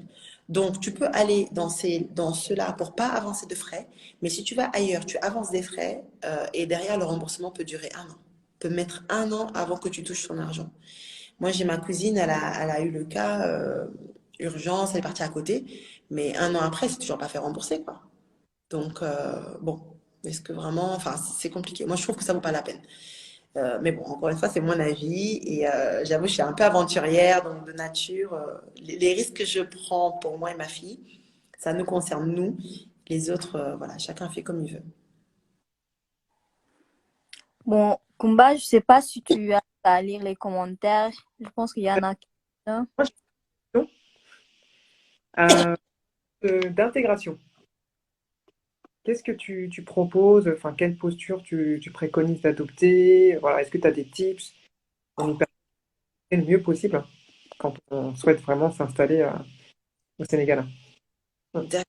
Alors, niveau intégration, comment dire, c'est très compliqué parce que comment expliquer ça? Bon, alors, je vous explique. Parce que moi, c'est vrai que pour le coup, j'ai aussi la casquette de... J'ai grandi ici, j'ai des amis d'enfance que j'ai connus depuis mes 5 ans, 5 ans de vie, j'étais petite. Et on a réussi à garder ce truc-là jusqu'à présent. Là, j'en ai 34, j'arrive sur mes 35. Aujourd'hui, on a réussi à garder cette confiance, enfin, vraiment, ce sont des gens, je peux leur donner tout mon argent, tout ce que j'ai. Je sais qu'il n'y aura pas il y aura pas de magouille, pas de trucs, parce que ce sont des gens, enfin, on va dire, les mauvais, ils sont partis d'eux-mêmes. Enfin, les mauvaises personnes sont parties d'elles-mêmes entre-temps. Et là, aujourd'hui, il ne m'en reste pas beaucoup d'enfance, mais il y en a qui sont encore là. Et quand je dis c'est compliqué, c'est que la différence culturelle, on a beau dire ce qu'on veut, elle est là. on ne pourra jamais s'adapter au point d'être comme des Sénégalais. On ne sera jamais Sénégalais à 100%. Et on ne sera jamais non plus français. Donc, en fait, on est... En fait, bon, l'analyse que je vais dire est un peu bizarre, mais j'aime bien, moi, faire des trucs bizarres comme ça pour que les gens comprennent. Ce que je veux dire par là, c'est qu'on est comme une espèce humaine un peu hybride. Et là, je parle vraiment au-delà même du métissage. C'est-à-dire, autant le métissage, bon, moi, c'est le sang, ça se voit, voilà, je suis marron, bref, comme ma fille dit caramel, je sais pas quoi. Autant le métissage culturel, ça se voit pas. Et ça fait que on peut facilement intégrer tout ce qui est métissage culturel bah, dans les problèmes du métissage bah, de sang. Et pour le coup, ça donne une espèce humaine un peu hybride, dans le sens où t'es pas l'un, mais t'es pas l'autre non plus, tu es au milieu. Qu'est-ce que tu prends de là, qu'est-ce que tu prends de là? Est-ce que tu es légitime à revendiquer ça ou ça? Enfin bon, voilà. D'où notamment Omar Sy, Tirailleurs, tout ce qui va autour de lui. Je pense que vous avez vu l'actualité française. C'est pas le but de la discussion aujourd'hui, mais bon, voilà. À chaque fois, il y a des problèmes d'identité qui remontent, en tout cas au niveau de la France. Alors qu'aux États-Unis, il y a des quotas et c'est peut-être plus honnête comme ça, dans le sens où il y a des quotas. On veut tant de latinos, tant de noirs, tant de trucs, bref. C'est peut-être plus honnête, je sais pas. Mais les conseils que j'aurais à donner, notamment, ce serait d'être le plus humble possible. Mais quand je dis le plus humble possible, c'est-à-dire même si des fois ça pique, serrer les dents et essayer de reformuler. Pourquoi tu dis ça? Qu'est-ce qui t'a fait penser à ça, de ce que j'ai pu faire? Enfin, voilà. En fait, essayez de trouver des mots. Alors, bon, bien, si vous parlez Wolof, c'est encore mieux. Ça, on va pas se mentir, parce que le simple fait de parler Wolof, en fait, ça enlève une barrière. Et c'est là où, pour moi, toutes les personnes qui veulent se lancer, en tout cas dans ce que je fais là, l'installation, l'accompagnement à tout ça, il faut parler Wolof obligatoirement, parce que sinon, je vois pas comment tu pourrais... bah, en fait, tu pourrais passer à la trappe, mais bon, voilà, faut voir ce que... Bref, voilà. Donc, il faudrait parler Wolof. Faudrait avoir vécu l'expatriation, pas qu'une seule fois, mais à plusieurs reprises. Pourquoi? Parce qu'en fait, moi-même qui parle aujourd'hui, j'ai eu à vivre ce truc de sortir de sa zone de confort. Et je parle pas. En fait, même sortir de sa zone de confort, c'est tellement rien à côté de ce que c'est une vraie expatriation, en tout cas en Afrique. C'est vraiment rien. Ça dépasse le sortir de sa zone de confort. En fait, c'est autre chose. Tu arrives à un stade où tu te remets en question ta personnalité. Il faut être ouvert, mais comme jamais. En fait, il faut accepter les critiques. Il faut accepter de revoir sa façon d'être, sa façon de penser, et même son non-verbal, en fait. C'est-à-dire même dans les manières, dans la posture, il faut accepter de tout revoir. Et accepter, ça veut dire être capable d'écouter, être capable de ne pas être sur la défensive tout le temps. C'est-à-dire si de nature, tu arrives avec une personnalité, dès qu'on te dit un truc, bam, notamment en France, on a été formé pour, dès qu'on nous dit un truc, quoi, comment ça, ta, ta, ta. Bon, voilà, on a du répondant, quoi. On a du répondant parce qu'il ne faut pas se laisser faire, parce qu'on est noir, on part déjà avec des handicaps en France, même si on n'est pas handicapé. Mais être noir en France, c'est comme un handicap. Donc, ça fait qu'on a ce truc à toujours répondre, à aller au quart de tour pour tout. Voilà, en fait. Et c'est vrai qu'ici au Sénégal, c'est tout l'inverse. Les gens sont posés. Moi, la première fois, j'entendais les femmes parler, parce que bon, je suis une femme, j'ai l'impression qu'elles étaient là, mais ouais, Senbi, ça va, tu vas bien, ouais, yaï, nanana. Et je dis, mais c'est pas ça. Un peu d'action, non? Vous là, c'est quoi? Et au fait, j'ai compris une chose, c'est que quand par exemple moi j'arrivais et que j'étais comme ça, en fait les gens me prenaient pour le clown de service. C'est-à-dire moi je faisais mes trucs, les gens ils rigolaient et je comprenais pas pourquoi les gens ils rigolaient, tu vois. Copolo. Et puis souvent on me dit, mais toi arrête d'être comme ça, on dirait. Et moi j'ai pas le temps, laissez-moi, vous êtes là, vous êtes au ralenti là, laissez-moi tranquille, laissez-moi moi et mon timing, tu vois. Et franchement ça me sauve sur beaucoup de choses parce que tout ce que j'ai pu faire là en 2 ans et demi, bah, j'aurais jamais pu le faire en France. Et c'est parce que je suis un peu speed comme ça que j'ai réussi à le faire. Alors quand je dis tout ça, c'est-à-dire aussi bien sortir, accompagner des familles à l'installation, vendre des sacs et des pochettes pour développer l'artisanat local en vendant tout ça sur Have a Pick Shop parce que j'ai un autre compte Instagram où je vends des sacs et des pochettes en wax faits avec des artisans locaux et j'ai déjà 2 boutiques en France, sur Paris et à Bourges. Enfin bon bref, tout ça pour le faire ici au Sénégal, il y en a plein qui connaissent le terrain mais qui me disent mais comment tu fais? Et je leur dis bah non, moi ça va, je m'éclate, tu vois, genre bah, je suis bien. Et j'ai appris à me poser quand même, hors milieu boulot, enfin, c'est-à-dire hors mes objectifs à atteindre et hors avec tout ce que j'ai à faire, j'ai appris à me poser. C'est-à-dire quand je suis en famille, je suis moins comme ça. Quand je suis... alors, il faut que j'apprenne même le soir à être moins comme ça parce que quand les gens dorment, par exemple, vers les 23h minuit, moi, je suis là, mes écouteurs, musique, je suis en train de taffer, je dors vers 1h, 2h du matin. Le lendemain, je me lève à 6h, 7h. Enfin, du coup, les gens, même quand ils passent, ils me voient toujours, genre, tu vois, je suis toujours là, tu vois, la pile électrique, quoi. Et ici, le temps n'est pas le temps de la montre. Donc, du coup, les gens sont posés, les gens sont au ralenti. Et limite, parler comme ça, ouais, les gars, ça va, non, non, non. C'est ça la normalité. Parce que quand toi, tu viens, tu parles vite, comme là, je suis en train de le faire, et les gens, en fait, soit ils te font répéter parce qu'ils n'ont pas compris, soit ils se sentent offusqués parce que comment ça, toi, femme, tu viens parler comme ça à un bonhomme, tu vois, c'est comme si tu donnais un ordre, alors que pas du tout. Tu vois, c'est d'être et de parler. Donc ça fait que dans les conseils, en tout cas, que je pourrais donner, ce serait de beaucoup observer, d'être ouvert d'esprit.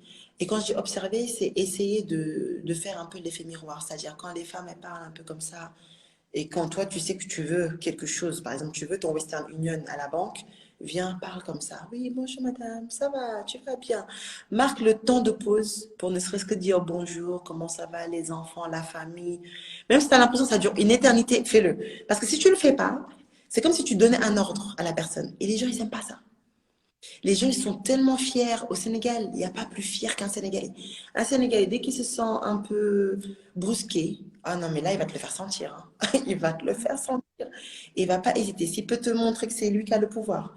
Moi, je sais que j'ai fait l'erreur. Parce que pareil, comme je disais, il m'a fallu 1 an pour m'adapter de manière complète. Et c'est là où, pendant les 1 an, stratégiquement parlant, c'était important de travailler et de savoir comment les gens fonctionnent, ou même en entreprise. Parce que savoir comment les gens fonctionnent dans la rue, c'est bien, mais en entreprise, c'est d'autres règles encore. C'est par exemple un tonton, une tata, alors d'âge, tonton, tata d'âge, que tu connais pas ni de sang ni de rien, qui va te dire, hé, va m'acheter un coca en bas, le commerçant en bas. Donc toi, tu es là, tu es en pause, tu es fatigué comme la personne, mais elle te dit, va m'acheter mon coca en bas. Et tu ne peux pas dire non. Tu vas dire, ok, tata, dame, je vais. Parce qu'ils estiment que tu es jeune, tu dois le respect et que tu dois aller acheter son coca frais en bas. Donc tu vas descendre les escaliers, tu vas aller le chercher, tu vas lui ramener. Et si tu ne le fais pas, on va vite te catégoriser de réel, de amoyard, bref, tout ce que tu veux, tous les trucs pas bien là. Et cette image-là, elle va être restée sur ton front, elle va être gardée comme une étiquette, mais pendant des années. Et personne, surtout quand tu arrives, que tu veux t'intégrer, non, tu n'as pas envie de ça, tu vois. Décidément. Donc vraiment, c'est rester humble, être ouvert, observer ce qui se fait, essayer de faire comme les autres, tout en gardant sa singularité et essayer de pas trop offusquer les gens. C'est-à-dire qu'il t'a toujours... Et c'est là où c'est important, par exemple, même le cousinage à plaisanterie. Par exemple, moi, je sais que, bon, de famille Lébou, il faut connaître un peu les codes. C'est-à-dire quand quelqu'un va te dire, ah, mais toi, t'es mon esclave. Ou nous, par exemple, Bon, ça, c'est un peu plus deep, disons, pour les ah Sénégalais. non, Ça se comprend mieux.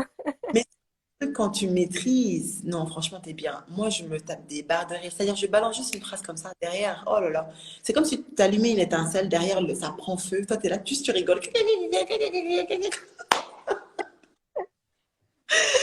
Donc, tu vois, c'est des petites choses comme ça maîtrisées. Donc, ça, franchement, j'en parle dans mon guide sur le Sénégal.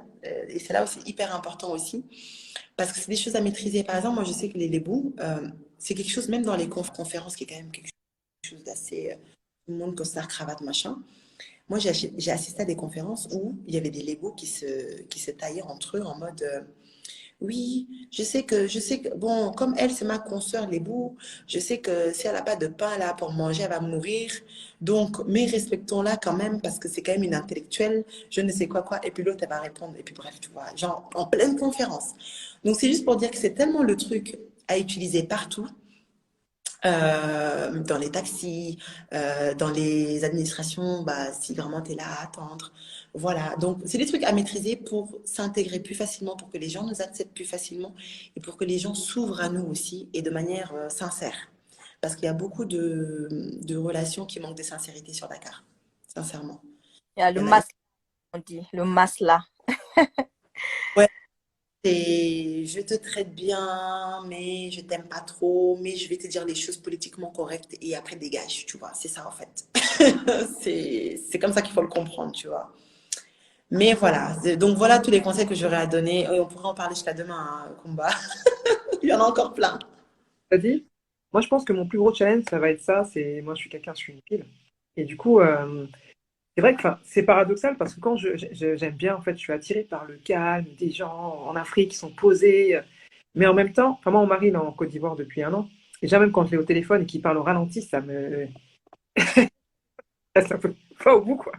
Donc, donc, oui, il va falloir que j'arrive moi aussi à prendre un peu du recul. Et ce qui est marrant, enfin, c'est ce que je recherche finalement, c'est cette sérénité, en fait. Parce que du coup, c'est quelque chose qui transpire d'eux et qui est apaisant, en réalité. Mais il faut arriver à trouver, je pense, voilà, la bonne mesure pour se retrouver sur la même fréquence. Mhm. Je ne sais pas combien de temps ça va mettre, mais je pense, ouais, en effet, par exemple, c'est important quand même de prendre ça en compte. Et Ouais. il n'y a pas la tenue traditionnelle aussi à porter le vendredi ou... Oui, alors ça, c'est pas une obligation, mais c'est Pas plus un tout. Ouais, Hmm. c'est pas une obligation, mais c'est. En fait, alors comment dire? Déjà, le vendredi, c'est le jour de prière pour les musulmans. Donc, en général, beaucoup d'administrations finissent, font les vendredis matins, et puis après, tout le monde part à 13h pour aller prier, parce que pour l'aspect social de l'entreprise, c'est très bien. Et aussi pour le côté, parce que, alors, il faut savoir que ici, les entreprises au Sénégal, c'est l'humain qui est au cœur de la société, et pas la société qui est au cœur, enfin, qui est au devant de l'humain, quoi. Là, c'est l'inverse. Donc, la prière du vendredi, c'est quelque chose que beaucoup de sociétés ont intégré, même sociétés françaises, hein, des fois, pas toutes, mais certaines. Et ça fait que beaucoup vont finir le vendredi 13h. Donc, comme l'idée, c'est d'aller directement à la prière, ou en tout cas d'être prête pour la prière, voilà, les gens vont directement faire la prière, soit au boulot, soit à la mosquée, soit voilà. Et au-delà de ça, comme en fait tout le monde est plus ou moins habillé pour la prière, en fait, après, c'est devenu un truc de, pourquoi pas faire la prière et être élégante en même temps. Donc, vendredi, bon, enfin, tout le monde porte la tenue traditionnelle. Et là, je vous dis, c'est un défilé de mode. Moi, j'adore. Car, fashionista. le vendredi, c'est comme s'il y avait l'événement, je sais pas, Macky Sall qui avait je ne sais quel autre enfant qui venait de naître et que tout le monde allait au palais présidentiel pour voir l'enfant, quoi. Tout le monde est habillé sur son 41. C'est la diva sénégalaise quand même, donc. En plus, elles sont connues pour être les plus, bon, je vais peut-être ramener des débats, mais les plus coquettes de l'Afrique. Tous les Africains Et veulent des... pas que. Non, mais voilà, au Sénégal, les femmes sont connues pour être très coquettes, toujours avec des boucles d'oreilles, toujours bien habillées, élégantes et tout. Et puis après, moi, il y a une chose que j'ai remarqué, c'est que les femmes, quand même, elles marchent la tête haute, tellement fières. Remarquez dans les rues, quand vous arrivez, juste, alors, essayez pas de prendre une voiture pour conduire. Laissez le chauffeur conduire quand vous êtes là temporairement. Vous gagnerez du temps, vous profiterez du pays mieux que si vous conduisez. Et au-delà de ça, vous éviterez énormément d'accidents parce que le code de la route ici, c'est quelque chose. Et pendant que vous êtes dans le taxi et que vous observez ce qui se passe autour de vous, vous allez voir les femmes, comment elles sont fières, comment elles marchent. Et puis même, enfin, elles sont belles, elles sont la tête haute. Enfin, vraiment, c'est quelque chose que j'avais pas remarqué. Enfin, que je remarquais pas en tout cas en France et que je remarque ici. Et c'est de manière générale. Toutes les femmes, elles sont la tête haute, à marcher tac tac. Oh, franchement, canon. Ah, il y a le chien qui aboie à côté. Marianne, je demande qu'est-ce que tu nous conseilles pour apprendre rapidement le Wolof? Qu'est-ce que tu nous conseilles de faire en fait? Alors, déjà, il y a les séries sénégalaises que tout le monde connaît là. Maîtresse d'un homme marié, Pod et Marichou, tout ça, tout ça. Donc, voilà. Non, alors, sous-titré en français. Je ne sais pas si vous m'entendez, ouais.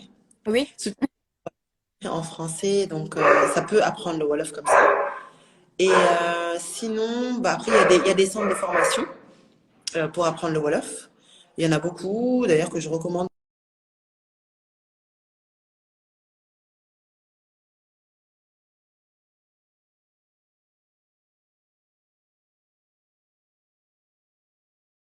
On va dire expatriés, par exemple qui habitaient en France qui sont arrivés au Sénégal dans ce domaine d'activité-là. Donc, c'est une manière aussi de participer aux business locaux, en tout cas de Sénégalais, parce qu'il y a tellement d'autres nationalités qui ont investi au Sénégal que moi, je privilégie quand même les partenariats avec les Sénégalais qui sont là et qui ont osé franchir ce cap de l'entrepreneuriat, en tout cas ici au Sénégal. Donc oui, il y en a pas mal. Je dirais dans un premier temps les séries de manière gratuite. Après, en France, il y a pas mal d'associations. Voilà, il y a pas mal d'associations. Rapprochez-vous des associations. Ayez des amis sénégalais avec qui vraiment vous parlez Wolof. Forcez-vous à parler Wolof. Moi, c'est comme ça que j'ai maintenu, hein. J'ai appris Wolof petite. Je suis arrivée en France. J'ai fréquenté pas mal d'associations. Notamment, j'étais à Tours. Il y a l'association sénégalaise de Tours. J'étais marraine de je ne sais combien de Dakar, comme on dit, les jeunes qui viennent d'arriver, voilà, en passant par Campus France notamment pour étudier en France. Et puis bah voilà, après le fait de garder le lien avec le pays, et, les allers-retours, et puis bah les amis, quoi. Voilà. Top. Voilà. Il y a Bamba qui commente, qui dit Mashallah sister, vraiment, vous avez fait le résumé de la plupart des réalités. Merci. C'est gentil. Après, il y a Mohamed qui dit pour l'apprentissage des langues, je suis des cours chez You Uni- Langue Africaine. Ils sont pas mal. Ouais, Univers des langues, ils sont pas mal. En fait, le responsable, c'est un Sénégalais de Casamance, Diadjou, je sais plus comment. Bref, j'ai oublié le nom de famille. Mais c'est Diadjou, son prénom. Et effectivement, on a échangé il n'y a pas très longtemps. Donc voilà, on est en train de voir comment intégrer ça dans le package notamment. Donc il y a un package qui va intégrer des cours de langue pour toutes les personnes qui seront passées par Have a Peak, donc pour payer moins cher aussi les cours. Donc voilà, on est en train de voir ça. Mais il y en a pas mal, hein, il y en a pas mal. Il y a aussi Luca Academy de Archimède qui est aussi membre REPAT. Il y a Arfilang aussi qui est pas mal. Ok, ok. On Non, mais prend une dernière question avant de finir notre live. Donc, il y a Ivoy Roy qui demande en termes d'entrepreneuriat, y a-t-il des facilités en ayant un passeport CEDEAO? Démarche. est-ce qu'il y a des facilités alors, pays CEDEAO, donc c'est-à-dire tout ce qui est Afrique de l'Ouest en fait. Bah oui, il y en a. Tout ce qui est financement de manière générale, il y en a avec l'ADER. Bah, notamment, alors moi, il faut savoir que Habepic, c'est une société sénégalaise et française. Donc pour le coup, j'ai les deux et on peut essayer effectivement de gratter des financements à gauche à droite, mais il y a pour les deux. C'est-à-dire le fait d'être quelqu'un de la diaspora qui arrive au Sénégal, on peut avoir des financements, mais on peut aussi avoir des financements en tant que personne de la zone CEDEAO. Ça, c'est pas un souci, quoi. Il faut juste se renseigner. Au niveau de l'ADER, notamment, c'est la première structure étatique voilà, que j'aurais à citer, quoi. Voilà. Il y a Neka Dolls. Vraiment, un échange tellement enrichissant. Merci. Merci à vous pour votre présence. Donc, est-ce que tu peux nous parler du projet futur de Have a Peak pour clôturer ce live? Bon, Have a Peak, comment vous dire, ça va être la référence mondiale pour le Sénégal au niveau. Donc ça, c'est vraiment l'objectif à atteindre. On travaille dur pour y arriver. Donc, j'ai pas de mal à l'annoncer parce que je sais que je vais y arriver. Maintenant, il faut savoir que c'est beaucoup de travail de l'ombre. Donc vraiment, alors quand je dis travail de l'ombre, un exemple concret. Quand par exemple là, j'ai installé une des familles ivoiriennes qui arrive au Sénégal, qui vient de France. Et qui, par exemple, on s'est mis OK, enfin, elle était OK au bout de la 6e ou 7e visite d'appartement et que l'agence immobilière n'était pas OK parce que les personnes n'étaient pas encore sur le territoire sénégalais. Donc, c'était beaucoup de pourparlers, beaucoup de négociations. Comme on dit, vraiment, j'étais. L'art de parler à la sénégalaise. Non, j'ai tellement parlé, genre j'avais de la mousse dans la bouche. Voilà, c'est ça la traduction littérale de Warbasa Gaming Four. C'était au fait c'était une agence immobilière qui disait on a l'habitude de travailler avec les gens de la diaspora. Donc je me disais, bah tant mieux. Donc en gros, ça va être facile. Bon, au final, ils ont l'habitude, mais ils n'ont pas si l'habitude que ça. Enfin, ils n'ont pas tellement l'habitude parce qu'en vrai, quand ils me disaient ça, c'est parce qu'ils ont signé quelques contrats avec des expats, mais qui étaient déjà présents en mode Airbnb ou en mode ils venaient de finir leur contrat. Voilà. Et le simple fait de devoir signer un contrat de bail avec une personne qui est à l'extérieur, donc aux signatures électroniques, ou même le scanner, je signe, je renvoie, c'était problématique. Donc, on a dû négocier pour parler une semaine, donc ça m'a pris beaucoup d'énergie, beaucoup de temps, beaucoup d'argent, de téléphonie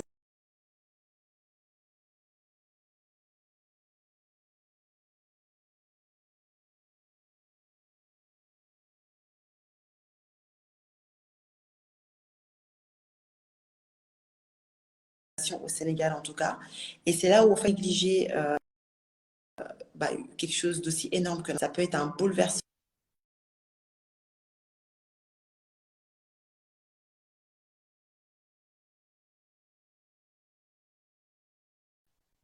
Il ne faut pas être égoïste en pensant qu'à soi ou en se disant c'est bon.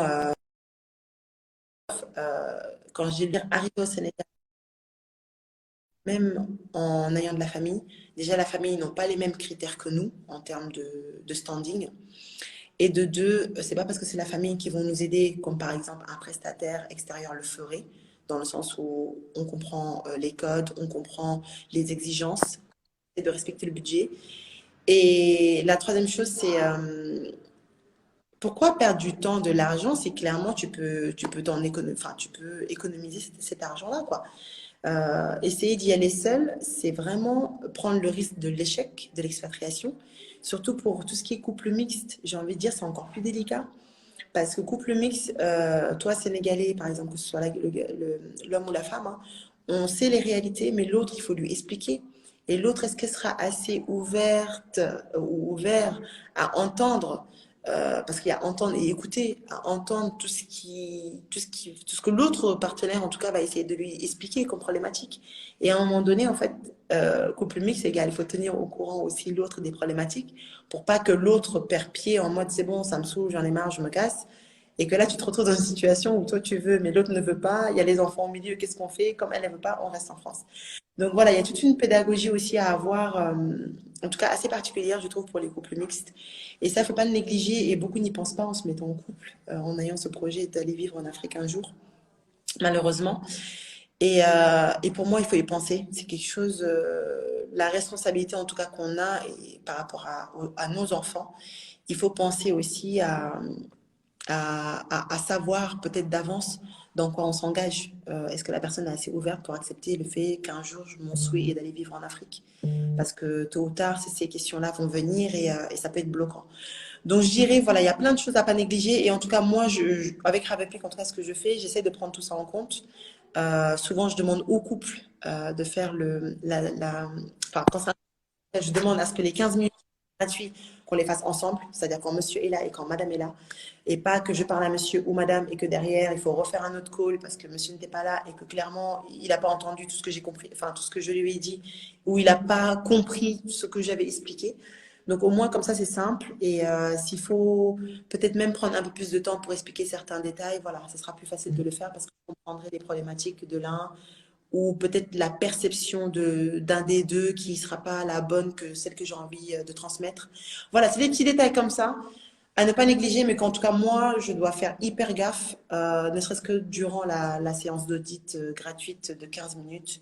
Donc, c'est 15 minutes que j'offre à qui veut, à prendre dans mon calendrier, dans ma bio, pour qu'on puisse discuter du projet d'expatriation et voir s'il est réalisable ou pas. Voilà. Et j'explique bien sûr pourquoi, selon moi, il n'est pas réalisable, si jamais il n'est pas réalisable. En tout cas, merci beaucoup S pour ce débat très enrichissant. Si vous voulez suivre S, vous pouvez la suivre sur sa page Have a Peek. Elle a aussi YouTube et LinkedIn, je pense bien.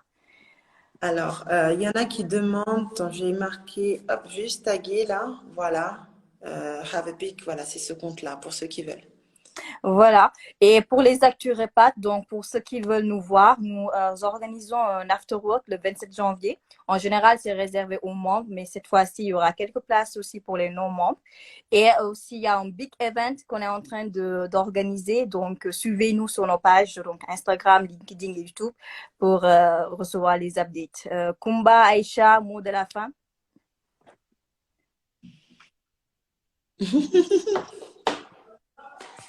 En tout cas, nous avoir fait l'honneur d'être présente à ce live. En tout cas, hâte de te voir lors de notre prochain repas de tour. Avec Aminta, on échange beaucoup sur WhatsApp. Et en tout cas, moi, je suis ravie de t'avoir rencontré et ravie d'avoir adressé cette thématique aujourd'hui parce que c'est vrai que le Sénégal, c'est le pays, c'est mon pays de cœur. Malheureusement, mon mari a choisi la Côte d'Ivoire, il est malien, mais il a choisi la Côte d'Ivoire pour son attractivité. Mais Inch'Allah, je vais essayer une fois que je serai en Côte d'Ivoire, essayer de mettre quelques billes au Sénégal. Donc, on va rester dans...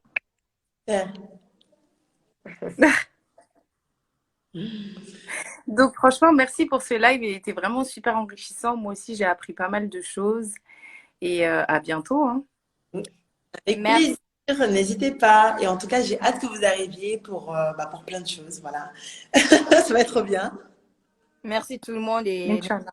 si vous avez des questions, contactez-nous via nos réseaux sociaux. À la prochaine. Merci. Merci. Au revoir. Bye.